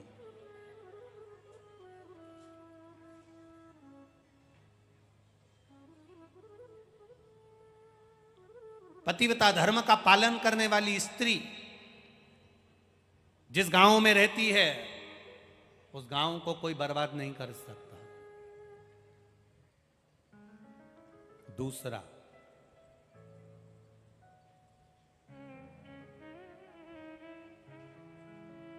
गांव में अगर कोई भगवान का भजन करने वाला, स्मरण करने वाला, भगवान की भक्ति करने वाला गांव में रहता है, उस गांव को कोई बर्बाद नहीं कर सकता। और तीसरा, कोई सत्पुरुष जो दूसरे के दुख को देखकर दुखी हो जाए, दूसरे के सुख को देखकर सुखी हो जाए, दूसरे के दुख सुख में शामिल खड़ा मिलता है, ऐसा सत्पुरुष जिस गांव में रहता है उस गांव को कोई बर्बाद नहीं कर सकता। ये तीन हमारे गांव की रक्षा करने, गांव की रक्षा कर।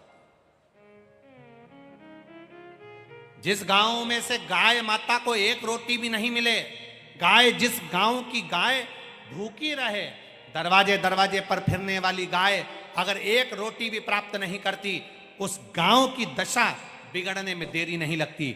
जिस गांव के दरवाजे पर गाय भूखी ना रहे, जिस गांव के दरवाजे पर किसी भी द्वार पे से एक रोटी भी अगर गौ माता को मिल रही है, वो गांव बर्बाद नहीं हो सकता। उस गांव में कभी बड़ी बीमारी प्रवेश नहीं कर सकती, वो गांव बचा रहता है। कोरोना जैसी महामारी आई, कोरोना जैसी बीमारी आई, बड़े बड़े शहर, बड़े बड़े नगर, बड़े बड़े गांव, बड़े बड़े खेड़े, ना जाने कितने कितने लोग मर गए। पर कोई कोई गांव आपने भी देखा होगा, कुछ गांव तो आपके पास में भी होंगे, कुछ गांव आपसे लगे हुए होंगे, कुछ गांव जिस गांव में तुम रहते हो उसके पास में होंगे, कुछ गांव ऐसे हैं जिस गांव में कोरोना महामारी भी टच कर कर चली गई पर किसी की जान हानि नहीं हुई। अर्थात वहां कोई पतिव्रता धर्म का पालन करने वाली नारी रहती है, वहां कोई सत्पुरुष रहता है, वहां कोई भजन करने वाला सन्यासी, तपस्वी, साधक, उपासक, कोई संत, कोई साधु, कोई गुरुजन वहां निवास करता है। जिसके चरण पड़ते हैं वो रज उड़ती है और उड़ी हुई रज ना जाने कितनों का कल्याण कर देती है। वो साधारण सी भूमि हो ही नहीं सकती। देवराज नाम का ब्राह्मण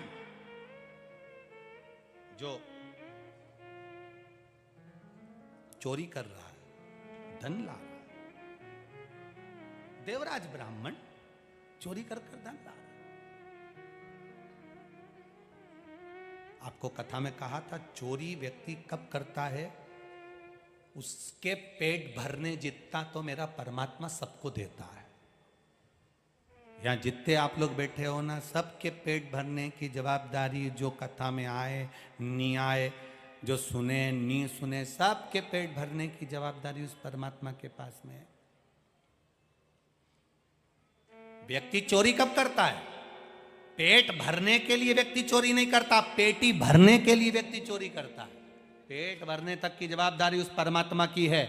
मैं पेट भर दूंगा, तेरा पेट भर दूंगा, तुझे भूखा नहीं सोने दूंगा, तेरा पेट भरने की जवाबदारी मेरी है, तो चिंता मत करना।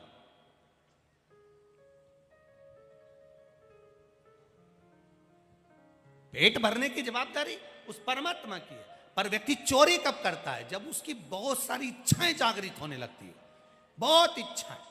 अभी मेरे पास में छोटा सा मोबाइल है, 2000 का, 500 का, 1500 का, अब इच्छा जागृत हो गई, कम से कम 50,000 का मोबाइल लेना है तो 50,000 जोड़ना पड़ेंगे तो फिर तिकड़म लगाना पड़ेगी तो मतलब किसी ना किसी के यहाँ से वो 50,000, या तो जो दुकान पे ग्राहक आएंगे, जो चीज़ तुम 10 रुपए की 15 में दे रहे थे, उस 50,000 के मोबाइल को लेने के लिए तुमने वो 10 रुपए की चीज़ 15 की जगह 20 की कर दी। तुमने उससे ज़्यादा ले लिया, ले तो लिया पर दुख इसी को तो चोरी कहते हैं। तुम 1 रुपए की चीज 2 रुपए में दे दो चल जाएगा, पर 2 रुपए की जगह तुम 4 रुपए या 10 रुपए में दोगे तो भुगतना पड़ जाएगा। मना नहीं है। एक पानी की बोतल कितने की आती है? जम के बोलो जरा। 20 रुपए की, 10 रुपए की, 15 रुपए की। बाजार में पानी की बोतल मिल रही है 15 रुपए की, 20 रुपए की।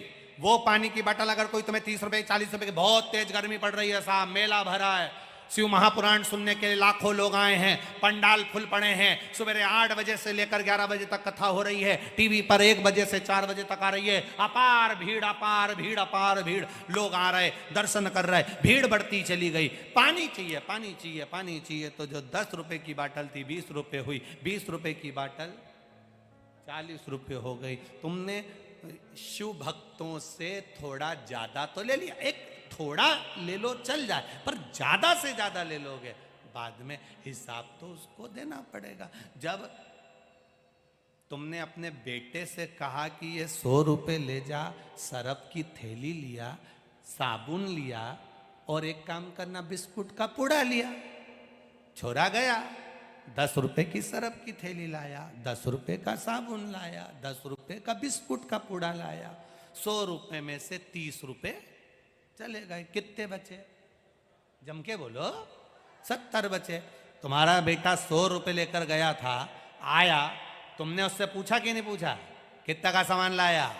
मम्मी आई, 10 रुपए का तो सरफ लाया, आई, 10 रुपए का मैं बिस्कुट लाया, आई, 10 रुपए का मैं साबुन लाया, तो 70 रुपए का है, ला दे। बेटे ने हिसाब दिया कि नहीं दिया? बोलो बोलो, जम के बोलो। दिया ना। जब तुम अपने बेटे से 100 रुपए का हिसाब ले सकते हो, तो वो भी तो 100 साल का हिसाब लेगा कि नीचे जाके करा क्या था तूने।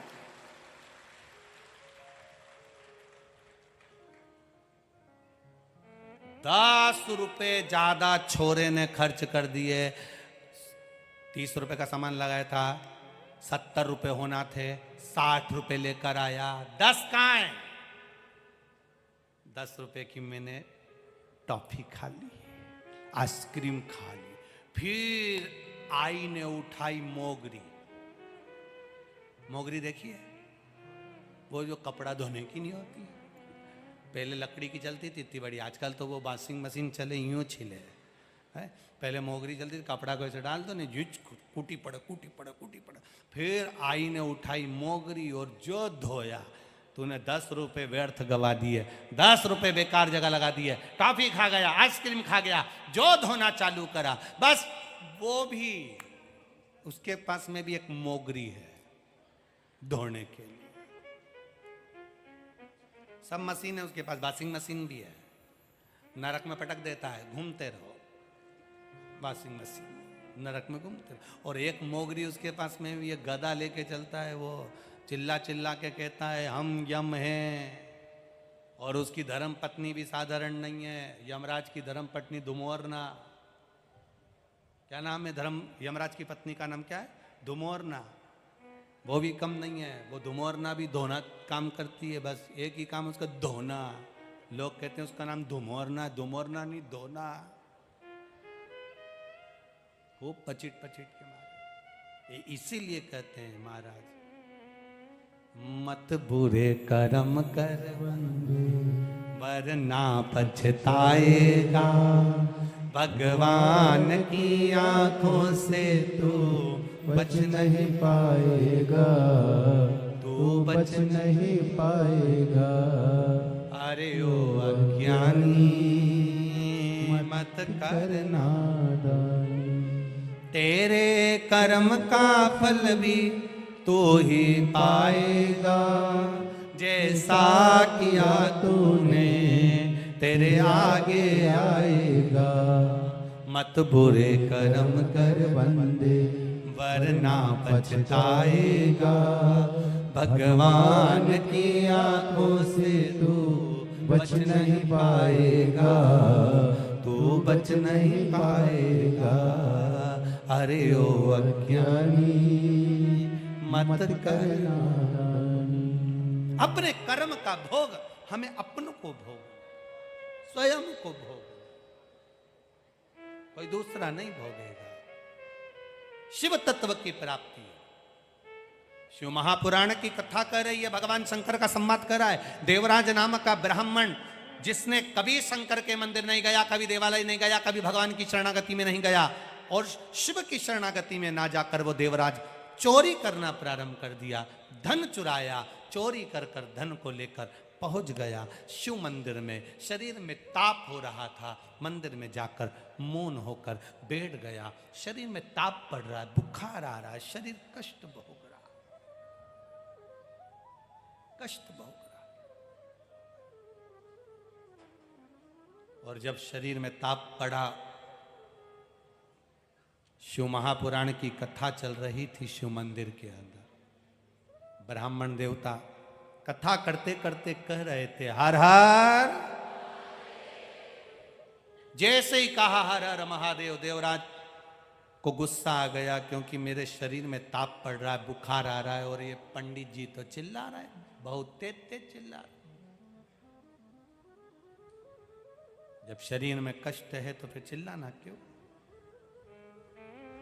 चिल्लाए।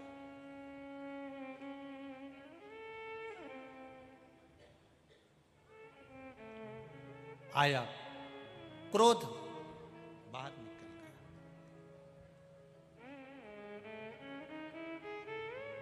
विद्वान की, विद्वत्ता की सबसे बड़ी निशानी है, विद्वान की विद्वत्ता की सबसे बड़ी निशानी है क्रोध का परित्याग। आप बहुत विद्वान हो गए, बहुत विद्वत्ता आप में आ गई, बहुत बड़े विद्वान आप बन गए, और मालूम पड़े क्रोध थोड़ा सा रह गया तो वो व्यर्थ है महाराज, बेकार, फिर उसकी कोई महत्वता नहीं, उसकी कोई मूलता नहीं है। एक मेरा माताओं से निवेदन, और एक यहाँ पर जो भाई आए हैं उनसे भी निवेदन है, सारी जीजियों से और जितने जीजा लोग आए हैं उनसे भी निवेदन है, जब कथा में घर से निकला करो तब श्री शिवाय नमस्तुभ्यम कहकर निकला करो। जब भूमि पर कथा सुनकर यहाँ से जाओ, या कथा के बीच में जब भजन आता है, भजन के बाद श्री शिवाय नमस्तुभ्यम कहने का मौका मिलता है, तो दिल से अपने मन की बात उस महादेव से कहा करो। जितनी देर आप उससे अपने मन की बात कहोगे, वो आपकी मन की बात को सुनेगा, श्रवण करता है। प्रार्थना में वो बल होता है जिस बल से महादेव हमारे दिल की बात सुनता है। एक पत्र आया है, देखिए।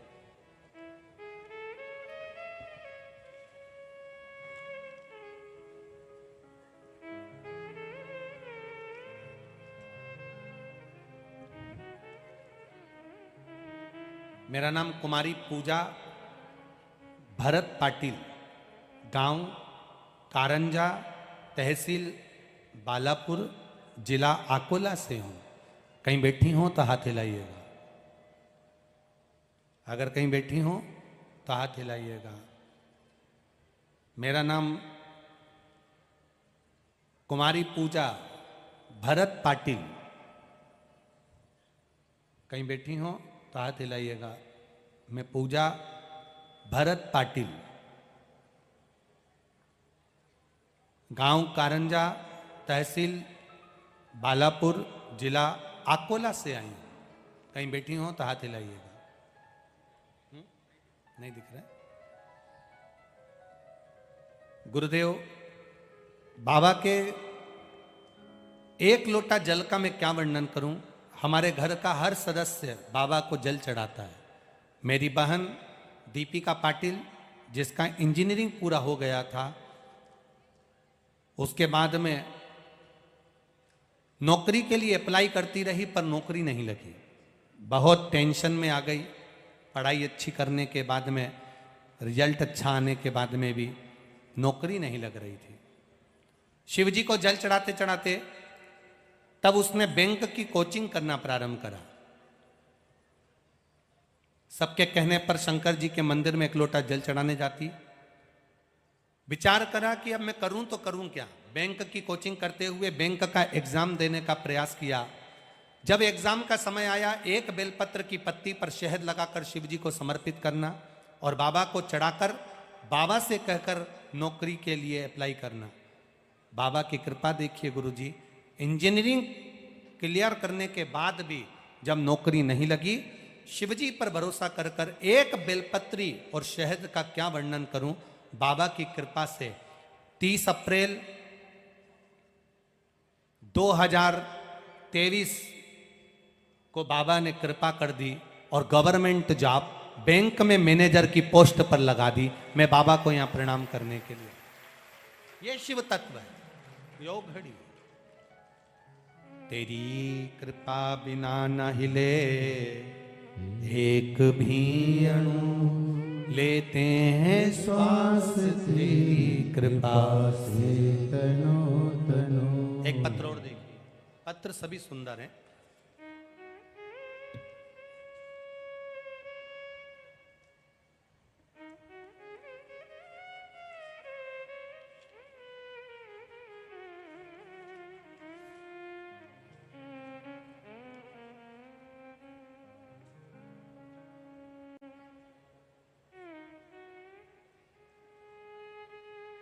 मेरा नाम अरुणा कुलकर्णी है। मैं शिवली गांव, जिला जालना, मराठवाड़ा की रहने वाली हूँ। कहीं बैठी हो तो हाथ हिलाइएगा, अगर कहीं बैठी हो तो हाथ हिलाइएगा। दिख गए क्या? हाँ जी, हाथ हिला दो एक बार। ठीक ठीक ठीक, दिख गए। श्री शिवाय नमस्तुभ्यम। मेरा सादर प्रणाम। मेरा नाम अरुणा कुलकर्णी है। मैं शिवली गांव, जिला जालना, मराठवाड़ा की रहने वाली हूँ। मैंने बाबा की कथा को सुनना प्रारंभ करा। रोज मंदिर जाती हूँ, बाबा को जल चढ़ाती हूँ। पुराना मंदिर है, उसका स्मरण करते हैं। गुरुदेव, मंदिर में नंदीश्वर की भी आराधना करते हैं। बाबा का क्या वर्णन करूं गुरुदेव। मेरी एक किडनी ने काम करना बंद कर दिया था और वो किडनी जब काम करना बंद कर दी, तब मैंने मंदिर में झाड़ू पोछा लगाना प्रारंभ कर दिया। आप कहते हो कि मंदिर में अगर झाड़ू भी लगा रहे हो, मंदिर में पोछा भी लगा रहे हो, तो बाबा संभाल लेगा, बाबा आपको उबार देगा। मेरी एक किडनी ने काम करना बंद कर दिया, लगातार तकलीफें चालू हो गई। बाबा का मैं क्या वर्णन करूं गुरुदेव। जब से बाबा के चरणों की सेवा में लगी हूं, किडनी भले काम करना बंद कर दी और बाबा की सेवा में मैं लग गई। दवाइयाँ लेती रही, शिव की सेवा करती रही। बाबा की कृपा से जल चढ़ाती, आचमन करती, बेलपत्र लाती, खा लेती और दुनिया की सेवा बंद कर कर बाबा की नौकरी करना प्रारंभ करा। गुरुदेव, मैं बाबा का क्या वर्णन करूं। जो मेरी किडनी खराब हो गई थी, काम करना बंद कर दी थी, बाबा की कृपा से उसने काम करना चालू कर दिया। मेरी रिपोर्ट भी मैंने लगाई है, डॉक्टर की रिपोर्टें मैं लगा कर भेज रही हूँ, जिसमें सारी जांचें भी हैं और किडनी ने काम करना प्रारंभ कर दिया। बाबा के मंदिर में मात्र झाड़ू और पोछा लगाने का क्या फल होता है गुरुदेव, वो मैं कह सकती हूँ कि मेरी किडनी काम करना चालू कर दी। बैठिए बहन। हर हर महादेव। शिव तत्व को जानना, भगवान शिव की भक्ति को जानना सरल नहीं। आप लोग भी इतनी संख्या में यहां आए हुए हैं, एक विश्वास लेकर आए, एक भरोसा लेकर आए।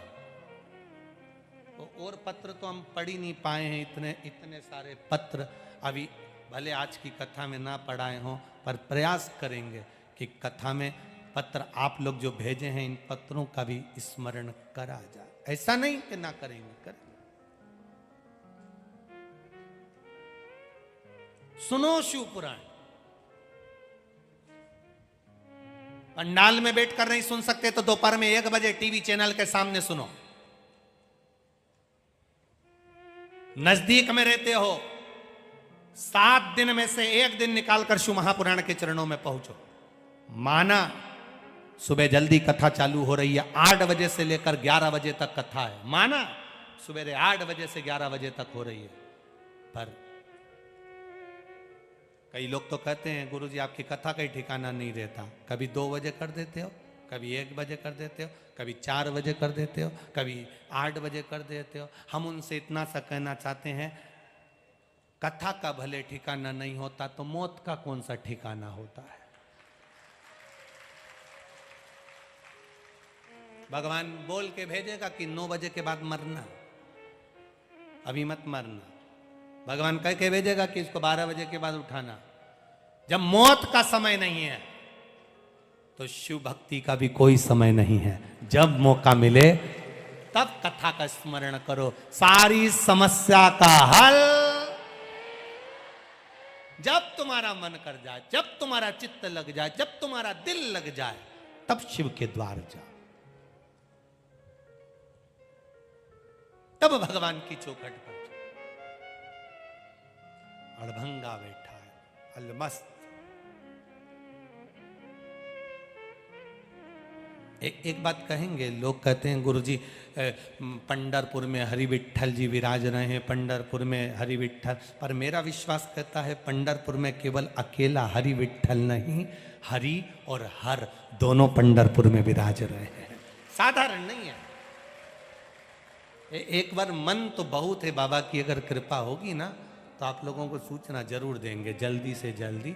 एक तो क्या है, पंढरपुर डायरेक्ट हमारे इधर से ट्रेन नहीं चलती, नहीं तो एक कथा तो पंढरपुर में हम कब का कर देते बाबा की कृपा से। और प्रयास करेंगे, हम भी प्रयास बिटले सेवा समिति से कहेंगे कि समिति प्रयास करे, जैसे उज्जैन में एक करा, ऐसे ही एक हरि विट्ठल चंद्रभागा के तट पर जब पानी कम हो और लंबा चौड़ा टेंट लगा हो और सब, चाहे वारकरी संप्रदाय के हों, चाहे राम संप्रदाय के, चाहे कृष्ण संप्रदाय के, शिव संप्रदाय के, सब मिलकर हरि विट्ठल पांडुरंगा करते करते श्री शिवाय नमस्तुभ्यम का स्मरण हो, प्रयास करेंगे। और जैसे जैसे यहाँ दुबे जी ने भंडारा चला रहे हैं, कोई कहीं भंडारा चला रहा है, कोई पानी की बोतल बांट रहा है, ऐसा पंढरपुर में भी एक बार ऐसा बाबा के चरणों में ऐसा योग बने कि कथा कथा तक तो बाबा संभाल ले और भोजन भंडारा हरि विट्ठल खुद संभाल लेगा, तो फिर तो हो गई कथा।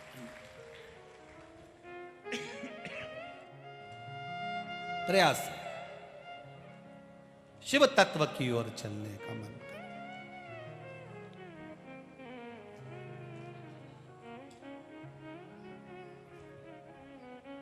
महाराज शिव कथा कर रही है, भगवान शंकर का संवाद कर रहे हैं।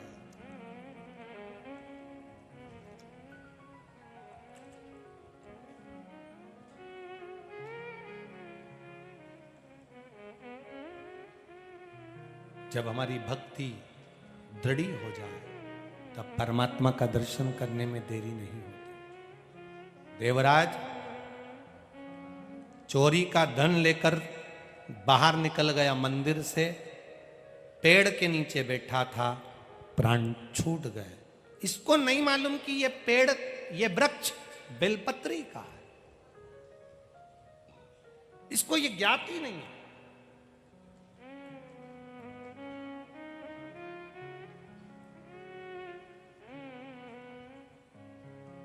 इसको ज्ञान नहीं है इस चीज का। ये तो बस वृक्ष के नीचे, शिव महापुराण की कथा कहती है, किसी मुर्दे को अर्थी पर बांध कर ले जा रहे हो और वो मुर्दा भी अगर बेलपत्रे के पेड़ की छांव के नीचे से निकल जाए तो उसको ना तो तर्पण की जरूरत पड़ती है, ना पिंड की जरूरत पड़ती है, ना ब्राह्मण भोज की जरूरत पड़ती है, वो सीधे बैकुंठ चला जाता। बेलपत्री के वृक्ष की मात्र छांव व्यक्ति का कल्याण कर देती।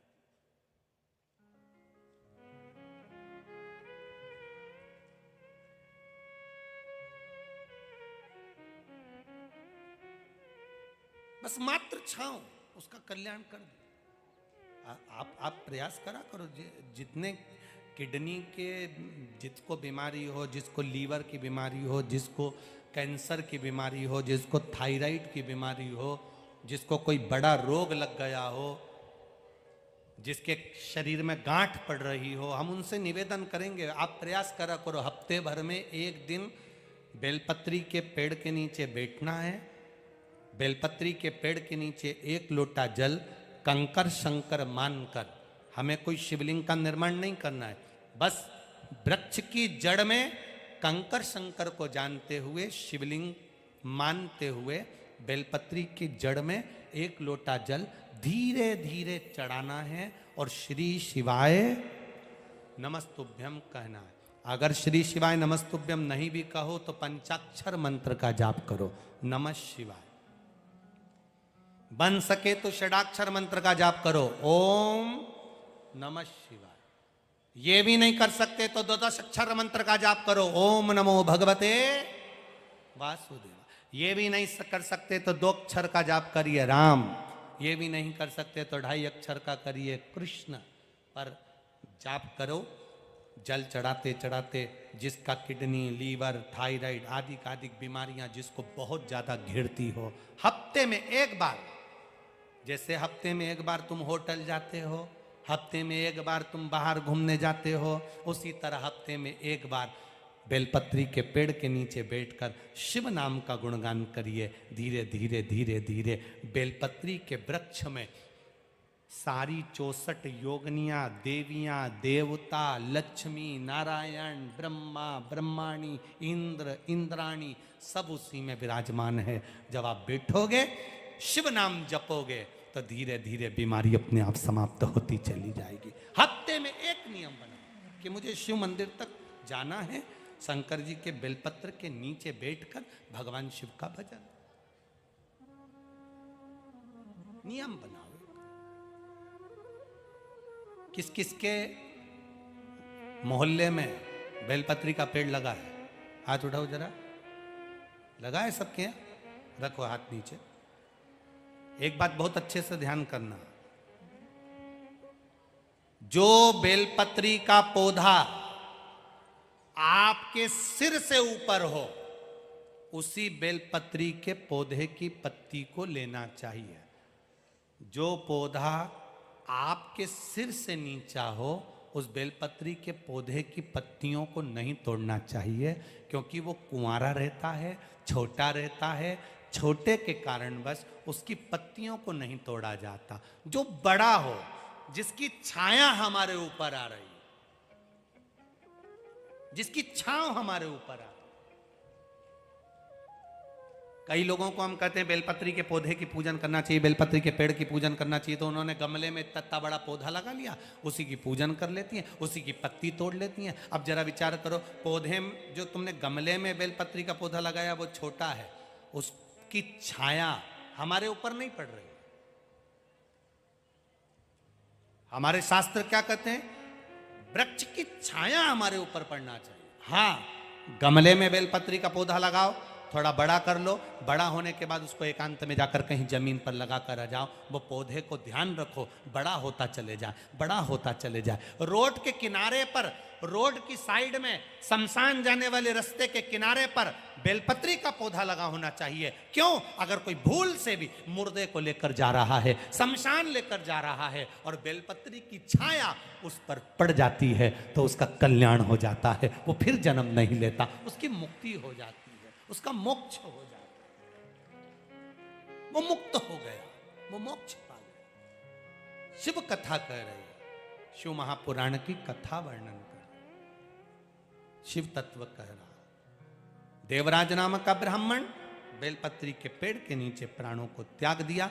शिव जी आए, नंदी पर बिठा कर ले गए। उसने प्रश्न कर लिया बाबा से, मैंने कभी मंदिर नहीं गया, मैंने कभी पूजन नहीं करी, मैंने कभी आराधना नहीं करी, मैंने कभी जल नहीं चढ़ाया, मैंने कभी शिव नाम नहीं लिया, फिर मुझे मुक्ति कैसे मिल रही है? कहा, तुम्हारी माता 1 लोटा जल शिव जी को चढ़ाती थी। जिस घर का एक व्यक्ति भी अगर शंकर को जल चढ़ा रहा है, प्रतिदिन शिव मंदिर में जल चढ़ा रहा है, उसकी 71 पीढ़ी तर जाती है, उसको फिर कोई जरूरत नहीं पड़ती है। एक भी चढ़ा, खाली न जाता कोई दर से तुम्हारे, मैं भी खड़ा हूँ बाहें पसार, अपने हृदय से लगा लो, लगा लो, गिरा जा रहा हो उठा लो, उठा लो। कहे लो, कहने आपकी भक्ति प्रबल हो। देवराज देवयोग को प्राप्त हुआ। बिंदुक नाम का ब्राह्मण चोरी का धन लेकर पानी में गिर गया, मर गया। सर्प के डसे से, पानी में डूबकर मरे से, स्त्री के हाथ से मरे से, जो मर जाता है उसको कभी वैकुंठ धाम नहीं मिलता, प्रेत की योनि पाकर वो भटकता रहता है। ये कई लड़के होन, कई नवयुवक छोरे होन, बेटा होन, ऐसे हैं। मेरे को उसने धोखा दे दिया, वो लड़की के चक्कर में उसके स्मरण में प्राणों को त्याग दिया। अब उसको इतना भान नहीं हुआ कि तू मर तो गया, ना तो तू वैकुंठ गया, ना तू नरक गया, प्रेत योनि में पड़ा और भटक रहा है। प्रेत योनि में पड़ा भटक रहा है। पानी में डूबकर कोई मर गया, स्त्री के हाथ से कोई मर गया, पानी में डूबकर कोई मर गया, नारी के चक्कर में मर गया, सर्प के डसे से मर गया, उसकी मुक्ति नहीं है साहब, मोक्ष नहीं है उसका, उसकी गति नहीं सवरती, मुक्तता नहीं है उसकी। अब बिंदुक तो पानी में डूबकर मरा था। परीक्षित, राजा परीक्षित की कथा कहती है, सर्प के डसे से मरा पर भक्ति का बल प्रबल था। पानी में डूबकर बिंदुक मरा, प्रेत योनि में पड़ गया। चंचुला देवी ने हाथ जोड़ निवेदन करा, मेरे पति को मुक्ति कैसे मिलेगी, प्रेत योनि में पड़ा है। काशी गई, शिव की आराधना करते करते अपने प्राणों को त्याग दिया। पार्वती जी की सहेली बन गई, मौन रही। पूछ लिया माता ने, तुम क्यों मौन हो? कहा, पति प्रेत योनि में पड़ा है। घर का एक भी व्यक्ति अगर दुखी होता है तो घर में रहने वाला व्यक्ति भी दुखी होता है। उसकी मुक्ति का कोई यत्न किया जाए। तुम रुका जी से जाकर प्रार्थना करी और प्रार्थना करने का फल ये हुआ कि शिव महापुराण की कथा श्रवण करने का सौभाग्य मिला। स्वयं भगवान शंकर ईश्वर जी बने, पार्वती जी गोरा जी बनी। गणा और गौर बनकर, ईश्वर और गोरा बनकर शिव महापुराण की कथा को सुनने के लिए तुम रुका जी, ईश्वर जी गोरा जी पधारे हैं। एक बार जोरदार ताली बजाएं ईश्वर जी और गोरा जी के लिए। यजमान परिवार आकर ईश्वर जी और गोरा जी का पूजन करेंगे। भाव भक्ति के साथ में, आनंद के साथ में शिव तत्व की कथा को श्रवण करने का सौभाग्य मिला है। आज पूर्णिमा का दिन, बैसाखी, बड़े आनंद के साथ आप सभी को, श्रोताओं को बहुत बहुत साधुवाद है। जो लोग पानी पिला रहे हैं, दान कर रहे हैं, धर्म कर रहे हैं, पुण्य कर रहे हैं, उनको बहुत बहुत साधुवादता है। और कथा का समय सुबह 8 बजे से 11 बजे तक आकोला नगर में रहेगा। टीवी पर कथा का समय 1 बजे से 4 बजे तक रहेगा। 1 से 4 बजे तक रहेगा। बड़े भाव भक्ति से आप कथा का रसतत्व ग्रहण करें। 7 दिन की शिव पुराण को अपने जीवन में उतारें, अपने जीवन को सार्थक करें और धन्य बनावें। सब आनंद के साथ में थोड़ी सूचना आशीष जी देंगे। हर हर महादेव, दोनों हाथ उठाकर एक बार जोरदार तरीके से हर